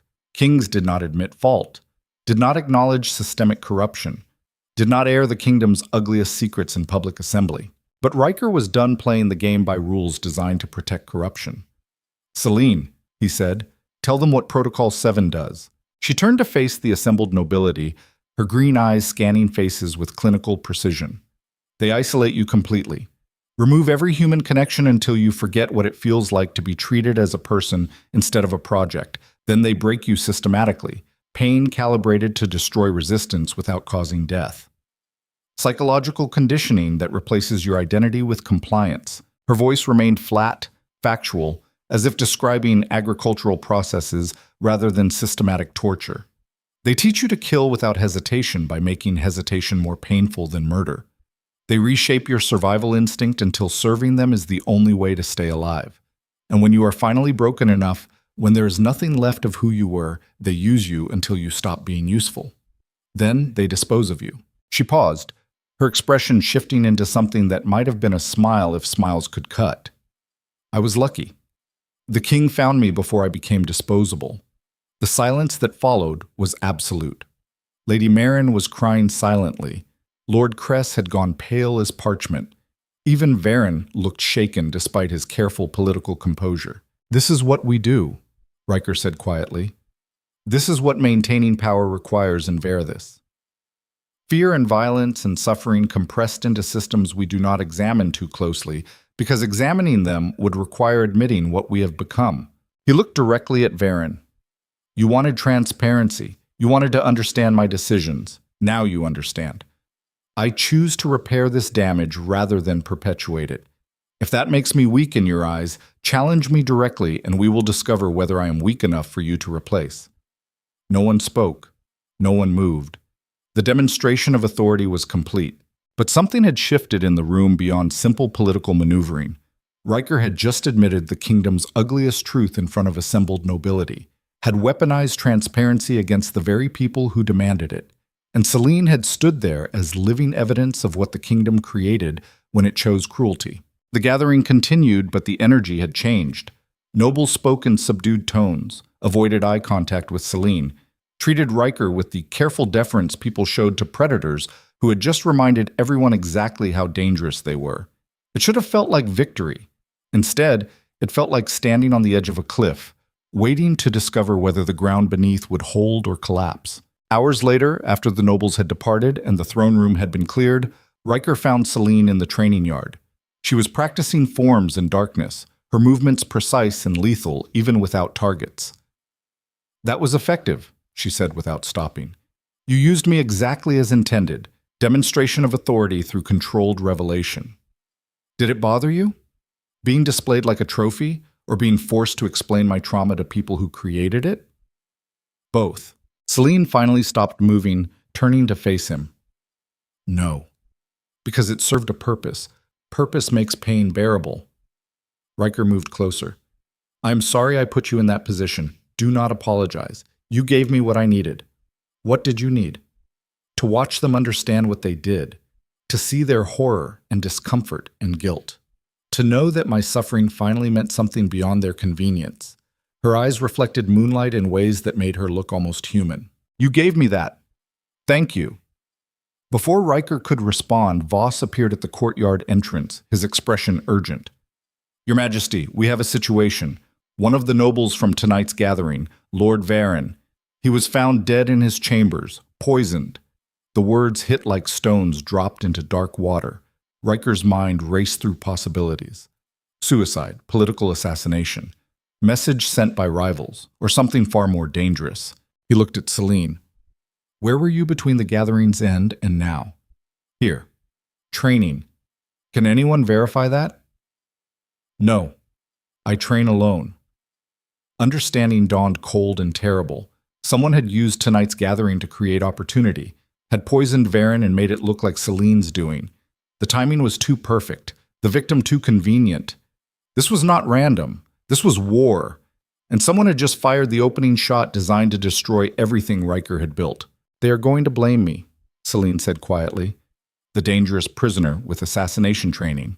The perfect suspect. Yes. Will you defend me? The question hung between them, demanding an answer that would determine everything that came next. Because defending her meant opposing the court's demand for justice. Meant protecting a suspect everyone would find convenient to condemn. Meant choosing her over political stability. Meant admitting that she had become more important to him than the kingdom he was supposed to protect. Ryker met her eyes directly. Yes, I will defend you, even if it costs you the throne? Even then. Selene smiled that broken smile that had started to look almost real. Then we better figure out who actually killed him, because this is just the beginning. She was right. Someone had decided that Selene's presence threatened their plans enough to eliminate her through framing rather than direct attack. Someone clever enough to use the gathering's chaos as cover, someone with access to Varen's chambers and the knowledge to deploy untraceable poison. Someone close to the throne. And now Ryker had to find them before the entire court turned against him for protecting a suspect everyone wanted to be guilty. The weapon he had chosen to sharpen had just become the blade pressed against his own throat. And the only way forward was to trust that she would not cut when the pressure increased. Time would tell whether that trust was wisdom or the final mistake that destroyed them both. The palace became a hunting ground within hours. News of Varen's death spread through the noble quarters like poison through water, and with it came the whispers Ryker had expected. The dangerous prisoner. The king's mistake. The weapon that had finally turned on its master. By dawn, 3 more nobles had demanded Selene's immediate arrest and trial. By midday, 7 houses had formally requested emergency council session to address the security threat. By evening, the entire court was fracturing into factions that either supported the king's judgment or questioned whether he had become too compromised to rule effectively. This was how empires collapsed. Not through dramatic revolution, but through erosion of confidence in the authority holding everything together. Ryker stood in his private war room, studying maps and reports that told him nothing useful while his mind worked through possibilities that all ended badly. Voss entered without knocking, his expression grim as winter storms. The council is assembling. They are demanding your presence within the hour. Lady Merrin is leading the opposition. She is calling for Selene's immediate imprisonment pending investigation. On what grounds? Proximity. Motive. Capability. The fact that she is a trained killer who publicly humiliated the court yesterday. They do not need proof. They need a target, and she is convenient. Where is Selene now? Still in the training yard, refusing to hide or run. She says if they want her, they can come take her themselves. Ryker almost smiled despite the catastrophic situation. That sounds like her. Your Majesty, you need to make a choice. Protect her and lose the court's support, or sacrifice her to maintain stability. There is no path that preserves both. The captain was right, of course. This was the moment every tactical manual warned about. The impossible choice between personal loyalty and strategic necessity. Kings who chose wrong lost everything. Kings who chose right lost pieces of themselves that never grew back. But Ryker had spent 3 weeks watching Selene remember how to be human, had seen her laugh at something she read in a book, had watched her hesitate before killing a spider in her chambers, choosing to release it outside instead, had listened to her talk about wanting to understand music again because she remembered loving it before they took that capacity away. She was not a weapon anymore. She was a person trying desperately to reconstruct herself from fragments. And Ryker was done sacrificing people to maintain machinery that created monsters. "Assemble my personal guard," he said quietly. "Full combat gear. We are going to the council meeting. Your Majesty." "And bring Selene. If the court wants to condemn her, they will do it while looking at both of us. That is political suicide. Then I will die politically with my principles intact. Better that than surviving as the kind of king who throws people to wolves to save himself." Voss stared at him for 3 heartbeats, then nodded sharply. "As you command." The council chamber was packed when Ryker arrived. Every noble house had sent representatives. Even minor families who rarely participated in court politics had shown up for this spectacle. They filled the tiered seating that surrounded the central floor where defendants traditionally stood during trials. Because that was what this was, despite the formal language about emergency sessions and security consultations. This was a trial, and Selene was already convicted in their minds. Ryker entered through the main doors rather than the private entrance reserved for royalty. He wanted them to see him walk in, wanted them to understand this was deliberate choice rather than reluctant obligation. Selene walked beside him, still wearing training clothes stained with sweat and dirt. She had not bothered changing into something more appropriate for court appearance, had not even washed the dust from her face. She looked exactly like what she was, a weapon who had learned to choose her own targets. The assembled nobility went silent as they crossed the floor and took positions at the center of the room. Tradition dictated Ryker should sit on the elevated throne platform.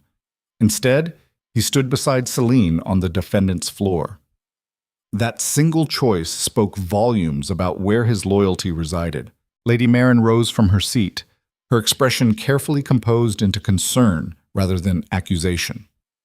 "Your Majesty, we appreciate your attendance. However, this matter concerns the prisoner. Your presence is unnecessary. Selene Vale is under my direct protection. Any matter concerning her concerns me personally. With respect, protection does not extend to shielding murder suspects from legitimate inquiry. Then present your evidence and we will determine how legitimate this inquiry actually is." Merrin's eyes narrowed slightly. Lord Varen was found dead in his chambers last night, poisoned with a compound requiring sophisticated knowledge of toxicology. The last person he confronted publicly was this woman.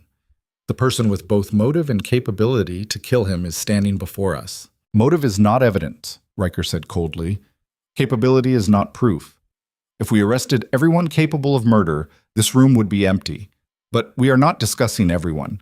We are discussing a prisoner trained specifically as an assassin who was publicly humiliated by the victim mere hours before his death."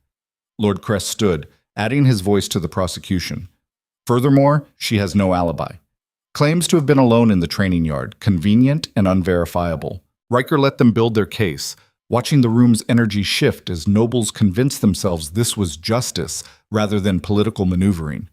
Fear made people stupid, made them grab for simple answers to complicated questions, made them forget that the person they were condemning had been created by the same system they were trying to protect. When they finally quieted, waiting for his response, Ryker spoke with the cold precision that had won him battles and broken enemy formations. "You are correct that Selene has the capability to kill. Protocol 7 ensured that. You are correct that she had motive. Varen led the challenge against her presence, but you are missing the most important detail." He paused, letting them lean forward slightly in anticipation. If Selene wanted Varen dead, he would have died during the gathering, in front of everyone, publicly and violently. Because that is what weapons do when they choose their targets. They do not sneak poison into chambers hours later. They eliminate threats immediately and move to the next one. The fact that Varen died quietly suggests someone else entirely. Someone who benefits from Selene being blamed.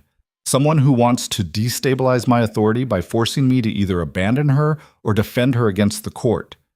Merrin's expression hardened. "That is speculation. So is your entire case. At least mine has tactical logic supporting it. Then who do you suggest killed Varen? Someone in this room who understands that creating division serves their interests more than direct challenge. The chamber erupted into chaos. Nobles shouted denials and accusations. Some demanded Ryker present evidence. Others called for his removal from the proceedings entirely. Through it all, Selene stood perfectly still, her green eyes scanning faces with the mechanical precision of someone cataloging threats for future reference. She was not afraid. She was calculating. And Ryker realized with sudden cold certainty that she had already identified the killer. "Silence," he commanded, his voice cutting through the noise like blade through flesh. The room obeyed instantly, that automatic response to authority overriding anger and fear. "Selene," Ryker said, "who killed Varen?"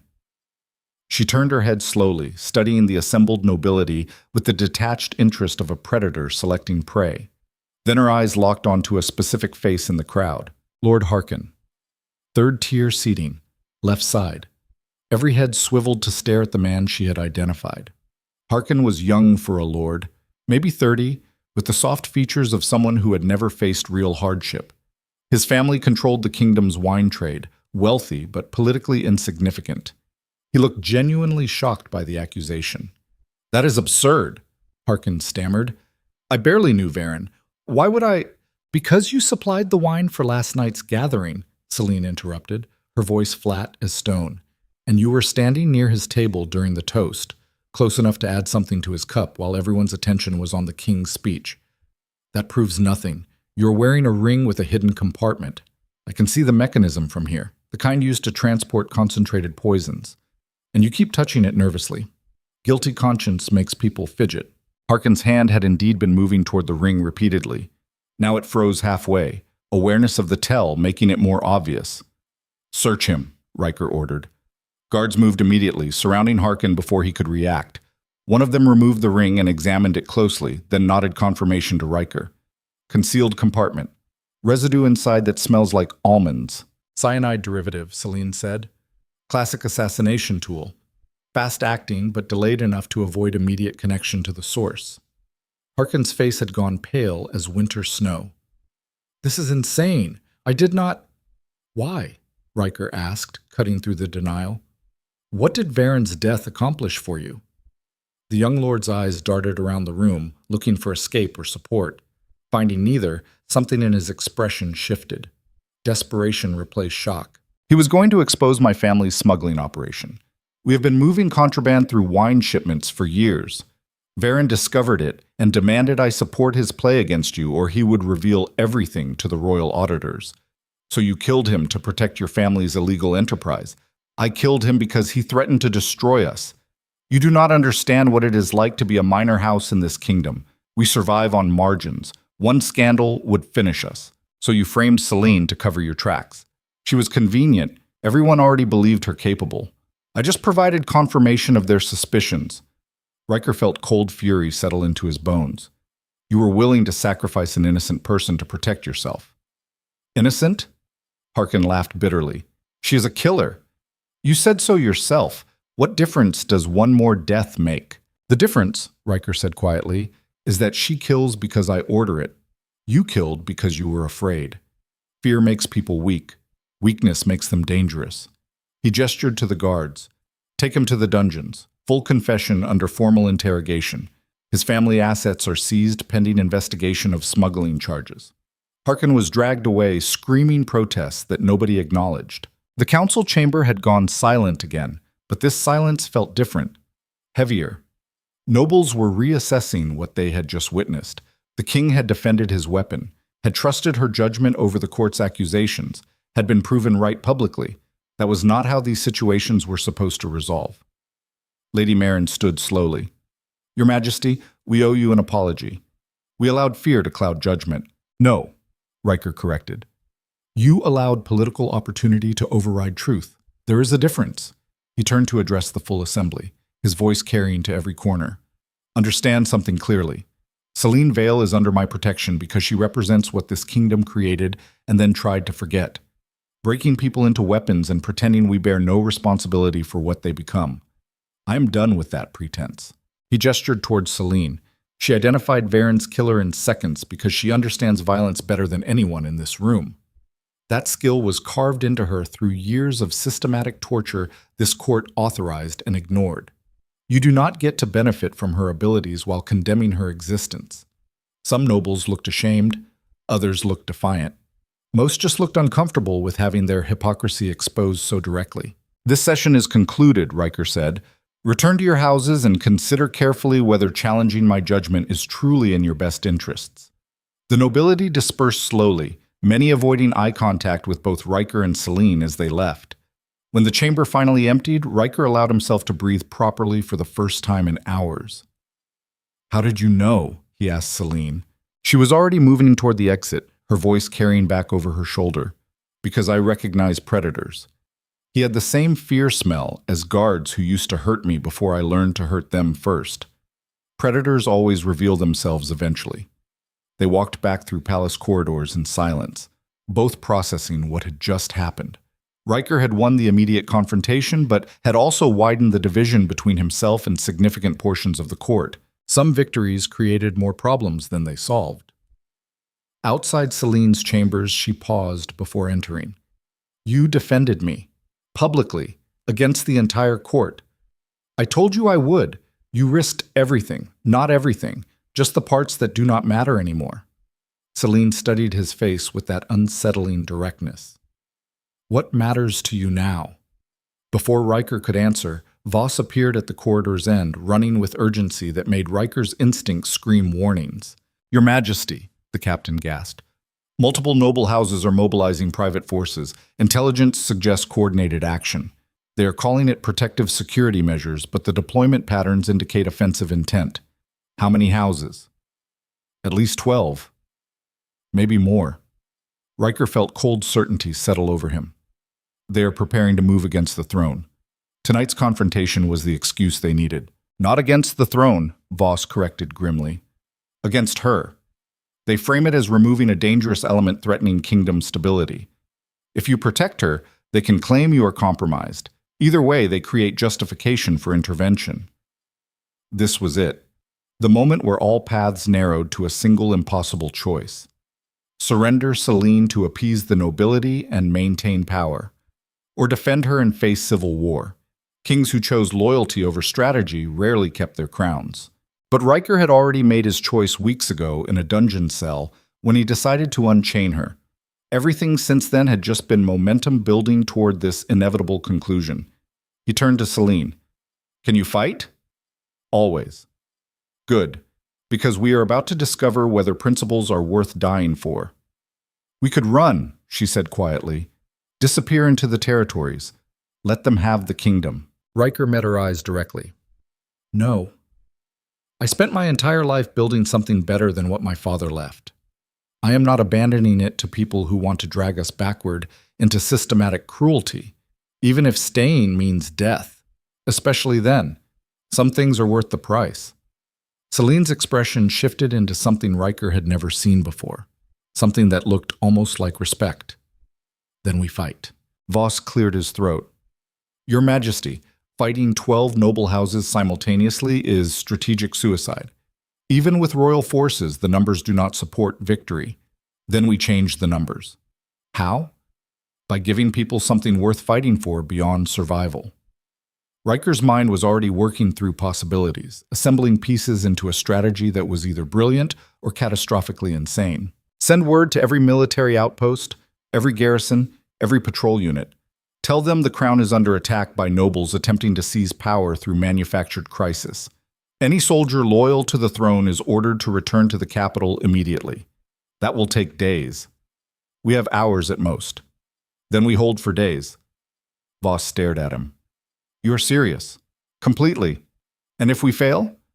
"Then we fail defending what we believe instead of surviving by abandoning it." The captain nodded slowly, recognition of finality settling into his expression. This was the point where questioning stopped and loyalty became absolute. "As you command, Your Majesty, I will prepare the defenses." He departed to organize what would likely be the last battle any of them fought.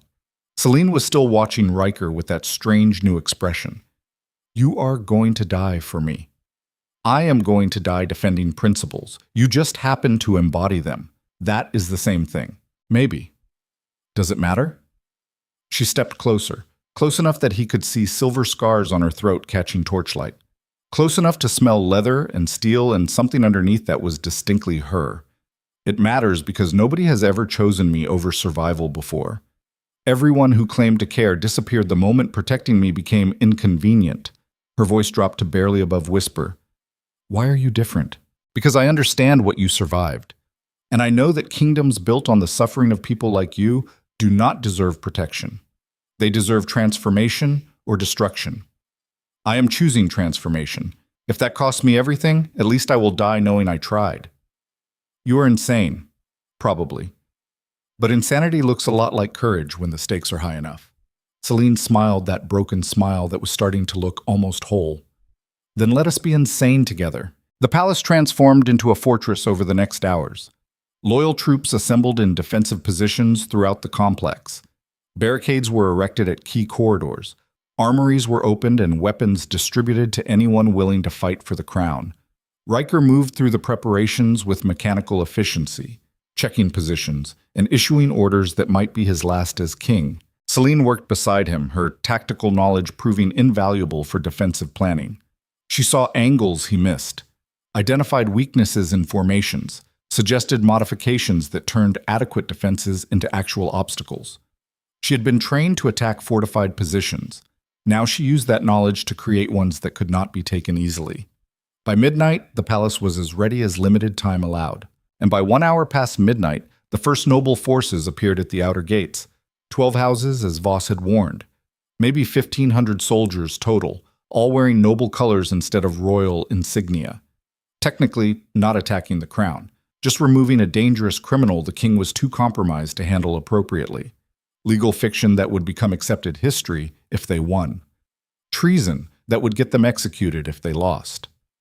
Everything balanced on the next few hours. Ryker stood on the palace walls overlooking the assembled forces, Selene beside him and Voss on his other side. Last chance to surrender the prisoner, a voice called from the noble formation. Lady Marin, speaking for the coalition, return her to custody and we withdraw peacefully. No blood needs to be spilled tonight.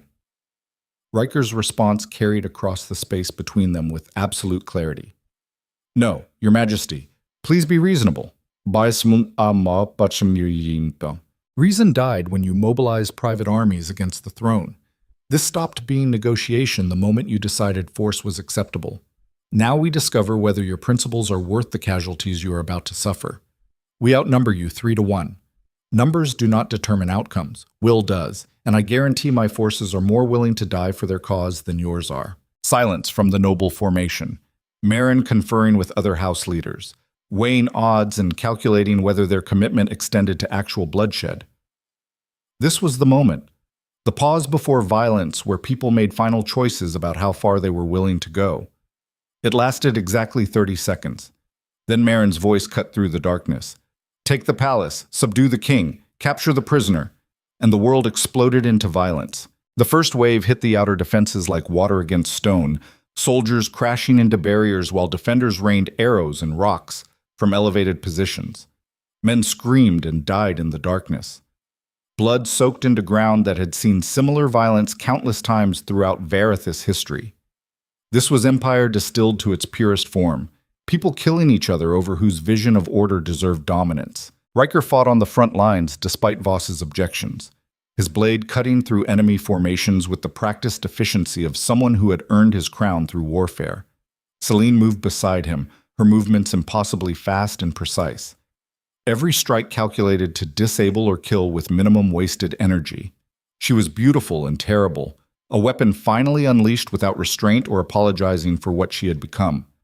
This was what Protocol 7 had created, and Ryker had set it loose on his enemies without hesitation or mercy, because sometimes survival required becoming the monster others feared. The battle raged for hours, violence ebbing and flowing through palace corridors and courtyards. Defenders held key positions through brutal efficiency and willingness to die protecting them. Attackers pushed forward with numbers and coordination. Neither side gained decisive advantage, just mutual bloodshed that would scar the kingdom regardless of outcome. Near dawn, Ryker found himself face to face with Lady Marin in the throne room itself. She had fought her way to the center of the palace, leading her personal guard through defenses that had cost dozens of lives to breach. Her sword was bloody. Her expression was grim. "Yield," she said. "This is finished." Ryker raised his blade. "Nothing is finished until I decide it is." They clashed in the space where he had once sat in judgment, steel ringing against stone walls built to witness exactly this kind of violence. Maren was skilled, better than Ryker had anticipated. She pressed him backward through combinations that tested his endurance and experience. But she was fighting to win a throne. Ryker was fighting for something that mattered more, and desperation made him dangerous in ways skill could not match. He disarmed her finally, his blade at her throat, while her weapon clattered across marble floors. "Yield," he said. Maren met his eyes without fear. "Kill me then. But this does not end with my death. Half the kingdom supports our cause. You cannot fight everyone forever. Watch me try." Before he could decide whether that was bluff or promise, Selene's voice cut through the throne room. "Ryker, we have a problem." He turned to find her standing at the entrance, blood on her clothes and urgency in her expression. "The eastern wing is breached, multiple squads pushing toward the royal quarters. We are about to be surrounded. How long do we have?" "Minutes. Maybe less." Ryker looked at Maren. "Call your forces back. End this before we all die in a palace collapse." She smiled bitterly. "You think I control them anymore? This stopped being coordinated attack an hour ago. Now it is just violence feeding itself." And there was the terrible truth of warfare distilled to its essence. Once started, battles developed their own momentum. Stopping them required either total victory or complete exhaustion. They were nowhere near exhaustion yet. Ryker sheathed his blade and grabbed Maren by the arm. "Then you are coming with us. Hostage or ally, you choose." "What?" "We are going to the high tower, defensible position with visibility. Make our stand there until reinforcements arrive or we die trying." "That is insane. Insanity is choosing to fight 12 houses simultaneously. Everything since then is just consistent follow-through." He pulled her toward the tower stairs, Selene and Voss falling in behind them. Surviving guards formed protective formation around their king as they climbed toward what might be their tomb or their salvation, depending on how the next hour unfolded. The tower was exactly as Ryker remembered. Stone walls 10 feet thick, single access point easily defended, windows offering clear sightlines to the entire city, perfect last stand location. They sealed the entrance and prepared for the siege they knew was coming. And Ryker stood at the window watching the capital burn in scattered fires while his kingdom tore itself apart over whether one broken woman deserved protection or condemnation. Everything he had built, everything he had fought for, everything he had sacrificed to become better than his father, all of it burning because he had chosen principles over political convenience. He should regret that choice. Instead, he felt something close to peace, because at least when they wrote his history, they would say he died defending something worth dying for. Selene joined him at the window, her shoulder brushing his in the confined space. "Any regrets?" she asked quietly. "Hundreds. But none about this. Even if we lose? Especially if we lose. Losing while defending what matters is still more honorable than winning by abandoning it." She was quiet for a moment, then said, "I think I am starting to remember what that feels like." "What?" "Having something worth fighting for beyond survival." "Good. That is what humanity looks like." Below them, the first wave of attackers reached the tower base. The final battle was beginning, and Ryker Draven, Alpha King of Varethis, turned from the window and raised his blade alongside the weapon he had chosen to save. Together, they would either transform the kingdom or die trying. Time would tell which. But either way, they had already won the only battle that truly mattered, the one for their own humanity. The siege lasted 3 days. 72 hours of unrelenting violence compressed into a space barely large enough to hold the people defending it. The tower became a crucible where everything human was either burned away or refined into something harder and more essential. Ryker lost count of how many times they repelled attackers, lost track of the bodies piling at the base of the stairs, lost the ability to distinguish between exhaustion and consciousness because his body kept moving long after his mind stopped giving coherent orders. This was survival distilled to its most primal form. Fight or die. Kill or be killed. Hold the line or lose everything. There was a purity to it that civilized people would never understand. when every choice narrowed to binary options. Decision-making became almost peaceful. No moral complexity, no political calculation, just the immediate question of whether you had enough strength left for one more swing of the blade. Selene fought like something beyond human. She moved through exhaustion into a state where her body operated on pure instinct and muscle memory carved through years of conditioning. Every strike was efficient, every movement economical. She wasted nothing because she had nothing left to waste. And somewhere during the second night, as they stood back to back holding the stairwell entrance against another wave of attackers, Ryker understood a truth he had been avoiding since finding her in that cell. He loved her. Not the safe political love of arranged marriages or strategic alliances, not the convenient affection of companions who filled empty spaces in schedules. The dangerous kind of love that made you choose someone's survival over your own. That made you willing to burn your entire kingdom down rather than let them suffer alone. The kind of love that destroyed empires because it valued one person more than the machinery of power. His father would have called it weakness. Ryker called it the first honest thing he had felt in years. But love was a luxury purchased with survival, and survival was still very much in question. By the third day, their defensive positions had degraded to critical. Barricades were failing, ammunition was gone. They were down to blades and bodies and will. Voss had taken a sword through the shoulder but kept fighting anyway. His loyalty absolute even when consciousness became optional. Lady Marin, who had started as hostage and somehow transformed into defender, held the western window with borrowed weapons and grim determination. Turned out even nobles could remember courage when faced with immediate mortality. The attacking forces had rotated through multiple waves, fresh troops replacing exhausted ones. They pressed harder with each assault, sensing victory within reach. And they were right. The tower would fall. Maybe within hours, certainly by nightfall.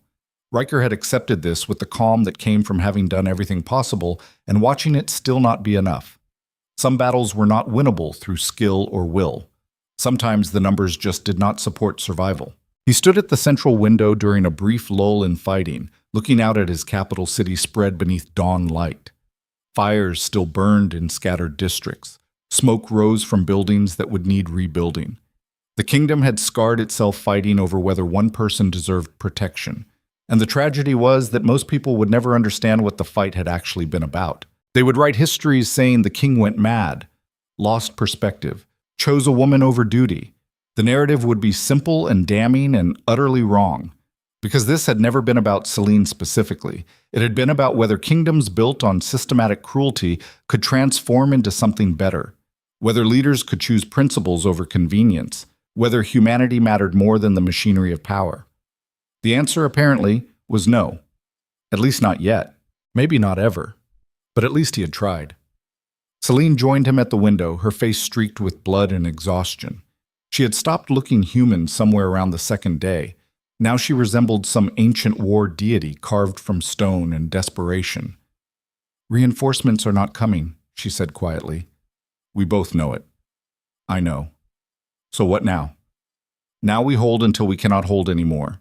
Then we die knowing we chose how our story ended instead of letting others write it for us."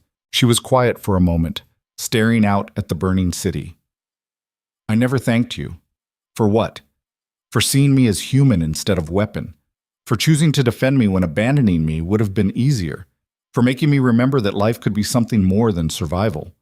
Her voice caught on that last word, the first real emotion Ryker had heard from her since the siege began. "For 3 weeks you gave me something I thought was gone forever. Hope.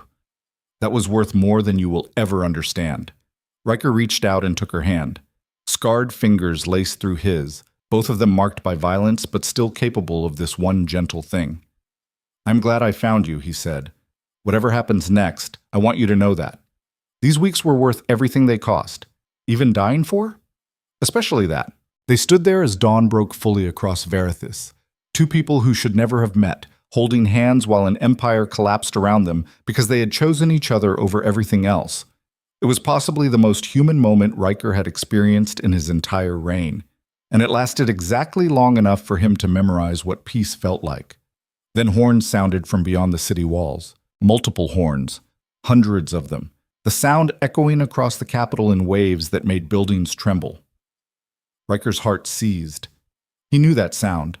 military formations, royal battle standards, the full might of Varithus' armed forces responding to his summons. The reinforcements had finally arrived.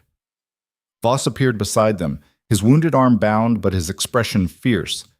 "Your Majesty, the Eastern Garrison, the border patrols, every loyal unit within 3 days' march. They are here." "How many?" "At least 4,000. Maybe more." Ryker watched as organized military formations poured into the city, moving with the coordinated efficiency that separated professional soldiers from noble house guards. They swept through the capital with overwhelming force, surrounding the attacking nobles and making surrender the only logical option.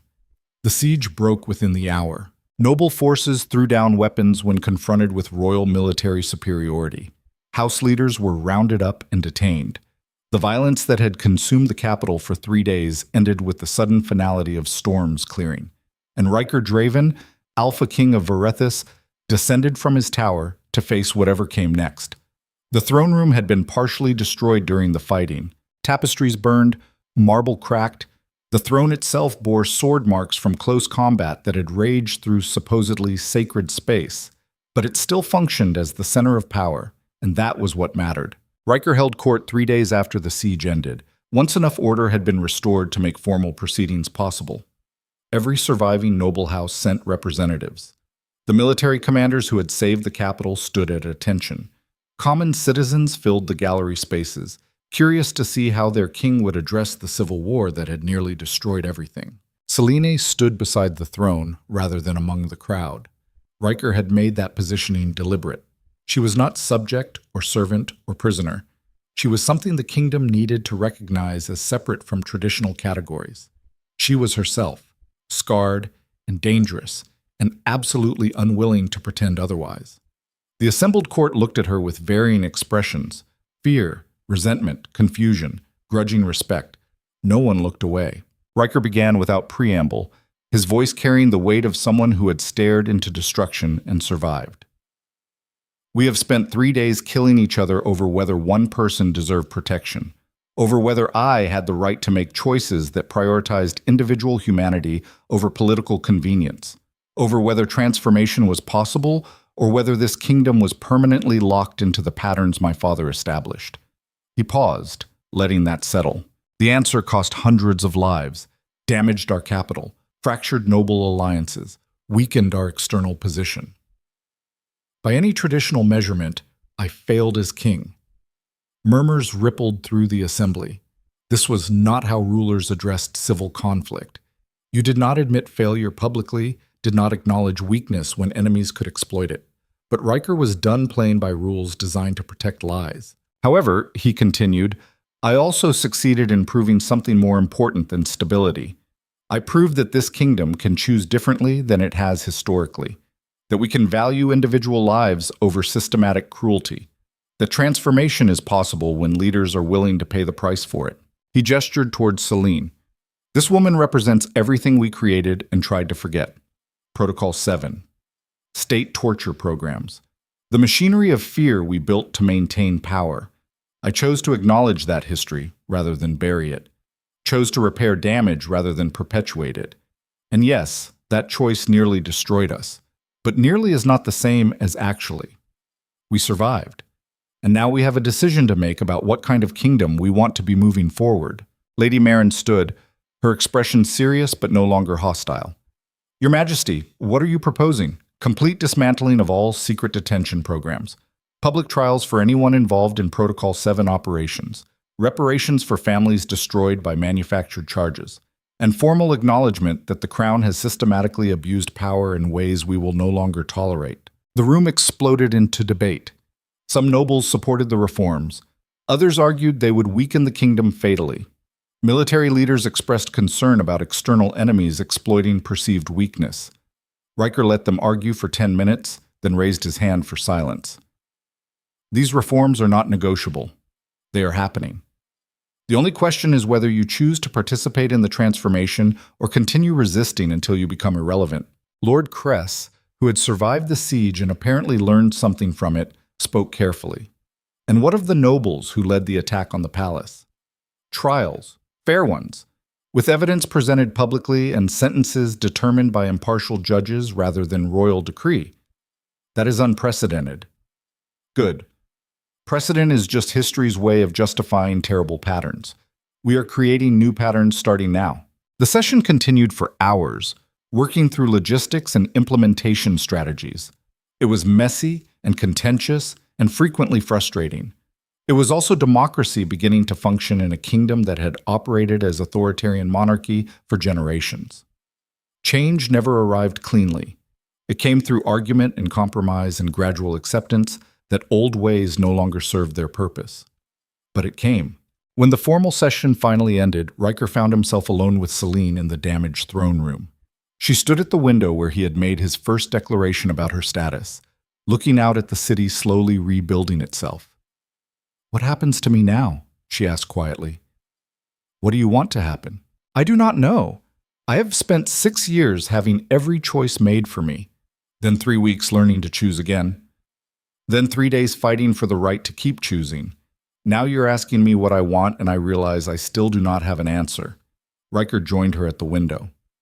"Then we figure it out together. No pressure, no timeline, just the space to discover who you are when nobody is trying to turn you into something else." That sounds terrifying. It probably will be. Freedom usually is when you have been without it long enough. Will you help me? Always. They stood in silence for a while, watching construction crews begin repairing damaged buildings. The capital would heal. Scars would remain, but they would fade into backdrop rather than dominate the foreground. The same would be true for both of them eventually. Healing was possible. Just slow, just painful. Just requiring daily choice to continue rather than surrender to easier paths. "I think I am starting to understand something," Selene said finally, "about what you were trying to teach me." "What is that?" "Weapons do not choose, people do. And choosing, even when choices are terrible and consequences catastrophic, is what makes us human rather than tools." Ryker smiled. "Took you long enough to figure that out. I am a slow learner when it comes to things that were beaten out of me for years." "Fair point." She turned to face him fully, green eyes clear in afternoon light. "Thank you. For everything. For rescuing me, for training me, for defending me, for choosing me over safer options. You are welcome, and I am sorry. For the cost. For the damage. For nearly destroying everything you built. Do not be. Some things needed destroying before we could build better versions." That is very philosophical for a king covered in dried blood. Philosophy becomes easier when you survive things that should have killed you. Selene laughed, that broken sound that was slowly starting to sound less damaged. "I suppose it does." The days that followed established new patterns. Ryker reformed the council to include representatives from common citizens alongside traditional nobility. Established public oversight of military and intelligence operations. Released all documentation about Protocol 7 and invited testimony from survivors who had been silenced for years. It was uncomfortable. Exposed terrible truths about how the kingdom had functioned. Made powerful people face consequences they had avoided through careful obscurity. But transparency, however painful, created accountability. And accountability was the foundation of any system claiming to serve justice rather than just power. Selene struggled with her new freedom. Spent days wandering the palace, uncertain of her purpose, when nobody was giving her orders. Ryker watched her process this with the patience of someone who understood that healing required time, measured in seasons rather than hours. She began volunteering with rehabilitation programs for former prisoners, started teaching self-defense to people who had survived violence, found meaning in helping others navigate trauma she understood intimately. Slowly, incrementally, the weapon learned to become human again. It was not linear. Some days she reverted to the cold efficiency of someone who had survived through emotional disconnection. Some nights she woke screaming from memories that would not stay buried. But the trajectory was toward recovery, even when the path looked circuitous. And Ryker was there through all of it, patient and present and utterly committed to helping her remember how to be someone rather than something. Because that was what love actually looked like when you stripped away romance and poetry. Consistency, patience. Choosing someone's well-being over convenience day after day until choosing them became as natural as breathing. 6 months after the siege, on a spring morning when the city had finally completed most of its reconstruction, Selene found Ryker in the training yard where they had first begun her transformation. He was practicing forms alone, movements refined through years of discipline and recent weeks of actual combat. She watched from the entrance for several minutes before speaking. "I have been thinking about something." "What is that?" "About whether I can stay here long term. In the palace, in the capital, in this life." Ryker lowered his blade. "And what conclusion did you reach?" "That I do not know yet, but I want to try. If you will have me, always. Even though I am difficult and damaged and probably will never be easy to love, especially because of those things. Easy things are rarely worth the effort." Selene smiled, that expression that had slowly transformed from broken into merely scarred. "You are an unusual king. I am the only king willing to admit his kingdom was built on systematic cruelty and needs fundamental transformation. So yes, unusual seems accurate." She moved into the training yard, picking up a practice blade from the weapons rack. They fell into familiar patterns, the dance of combat they had refined over months of working together. Strike and parry, advance and retreat, trust and challenge in equal measure. They had both been weapons once, tools shaped by systems that valued function over humanity. Now they were people, scarred and complicated and absolutely refusing to be categorized simply. And together they were rebuilding a kingdom that had nearly destroyed them both. It would take years, maybe decades, maybe longer than either of them would live to see completed, but the direction was clear, toward something better, something that valued individual humanity more than efficient cruelty. Something worth building even when construction required admitting how profoundly broken the foundation had been. Years later, when historians wrote about the reign of Ryker Draven, they would struggle to categorize him. He did not fit traditional models of kingship, had made choices that violated every strategic principle, had nearly lost everything defending positions that seemed indefensible, but he had also transformed Varthus from an empire built on fear into something resembling actual civilization. Had proven that change was possible when leaders were willing to pay the price for it, had demonstrated that humanity mattered more than power, and he had saved one person who everyone else had written off as broken beyond repair. That last achievement, historians would note, somehow mattered as much as all the political reforms combined, because kingdoms were made of people, and people needed to believe that even the most broken among them deserved a chance at redemption. Selene Vale became that proof, living evidence that transformation was possible, that suffering did not have to define identity forever, that weapons could learn to choose peace. She never fully healed. The scars remained visible and invisible. Some days were harder than others. Some memories never softened into manageable history. But she built a life, found purpose, discovered that surviving trauma was not the same as letting trauma define everything that came after. And she stayed beside Ryker through everything that followed. Partner, ally, friend, lover eventually, though that development took years and looked nothing like fairy tales promised. It looked like two damaged people choosing each other repeatedly, despite having every reason to choose easier paths. Like commitment that survived argument and doubt and the daily work of coexistence. Like love that was earned through consistency rather than declared through romantic gesture. Like something real, something human, something that proved the king had been right all along. Weapons could learn to choose. Broken things could heal. Empires built on cruelty could transform into systems that actually served their people. It just required leaders willing to risk everything for principles that seemed impractical until someone actually tried implementing them, and survivors willing to believe that their worst experiences did not have to dictate their entire futures. On quiet evenings, Ryker and Selene would stand on the palace balcony, overlooking the capital they had saved and scarred and slowly helped rebuild. They would watch the city lights flicker in the darkness and remember everything they had survived to reach this moment. The choices that had seemed impossible, the battles that should have killed them, the transformations that conventional wisdom said were not achievable, all of it leading to this. Standing together while the kingdom beneath them slowly learned to function differently than it had for generations. It was not perfect. Progress was inconsistent. Setbacks happened regularly. But the direction was clear, and the commitment was absolute. They had chosen this path together, would continue choosing it regardless of cost. Because some things were worth fighting for even when fighting seemed futile. Some transformations required faith that outcomes would justify sacrifices long before evidence supported that faith.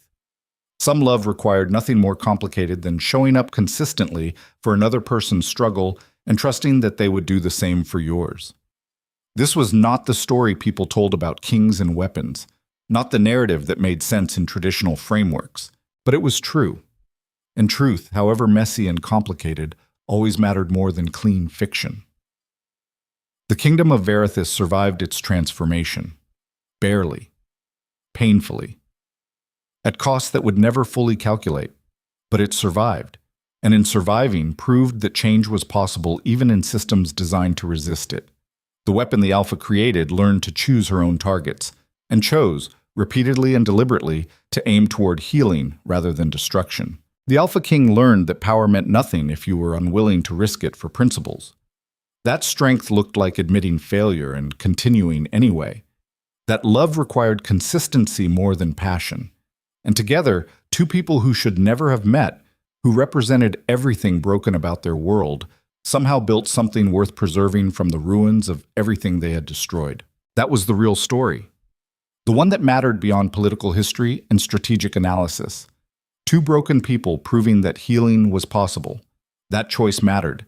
That humanity could survive even the most systematic attempts to destroy it. And that sometimes, just sometimes, the right choice was also the hardest one. The one that looked like weakness until you understood it was actually courage. The one that seemed impractical until someone actually tried it. The one that nearly destroyed everything but somehow, impossibly, saved the only things that truly mattered in the end.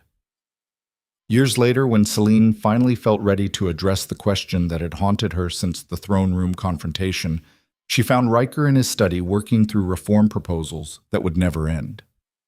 She stood in the doorway gathering courage for words that had taken months to shape properly.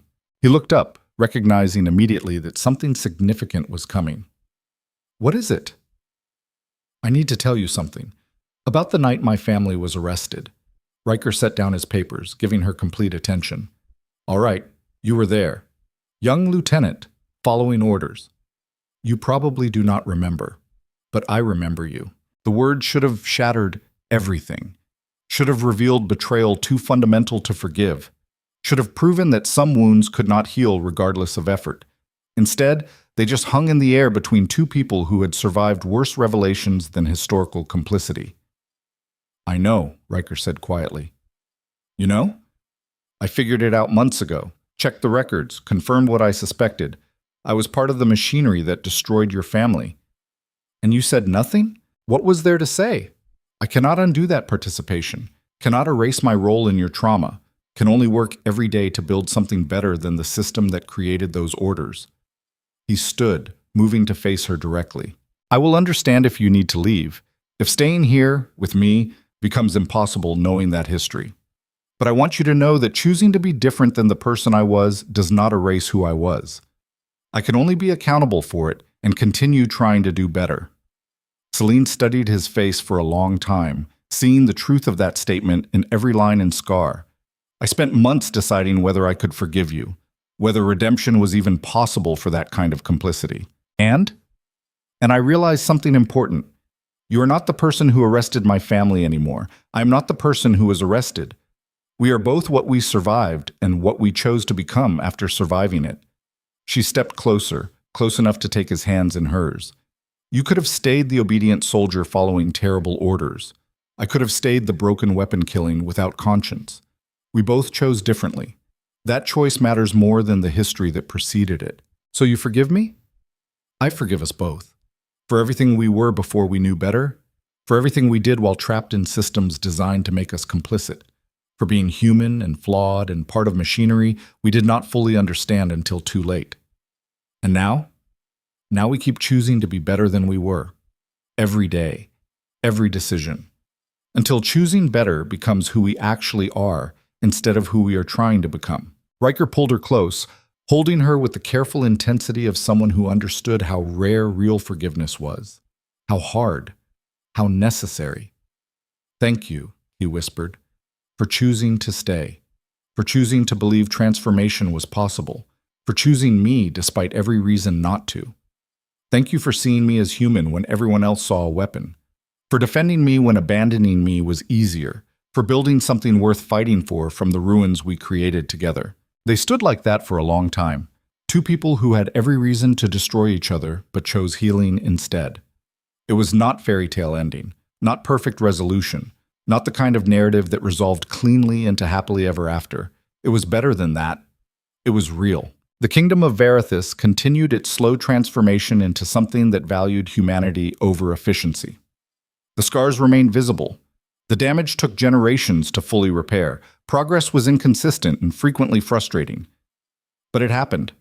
Because two people proved it was possible. Because they chose principles over convenience. Because they believed that even the most broken things deserved attempts at restoration. And sometimes when the work felt impossible and the setbacks threatened to overwhelm everything, Ryker and Selene would return to the training yard where it all began. They would pick up practice blades and fall into the familiar patterns they had refined together. Strike and parry. Advance and retreat. Trust and challenge in equal measure. Two weapons who learned to choose peace. Two broken people who built something whole from their fragments.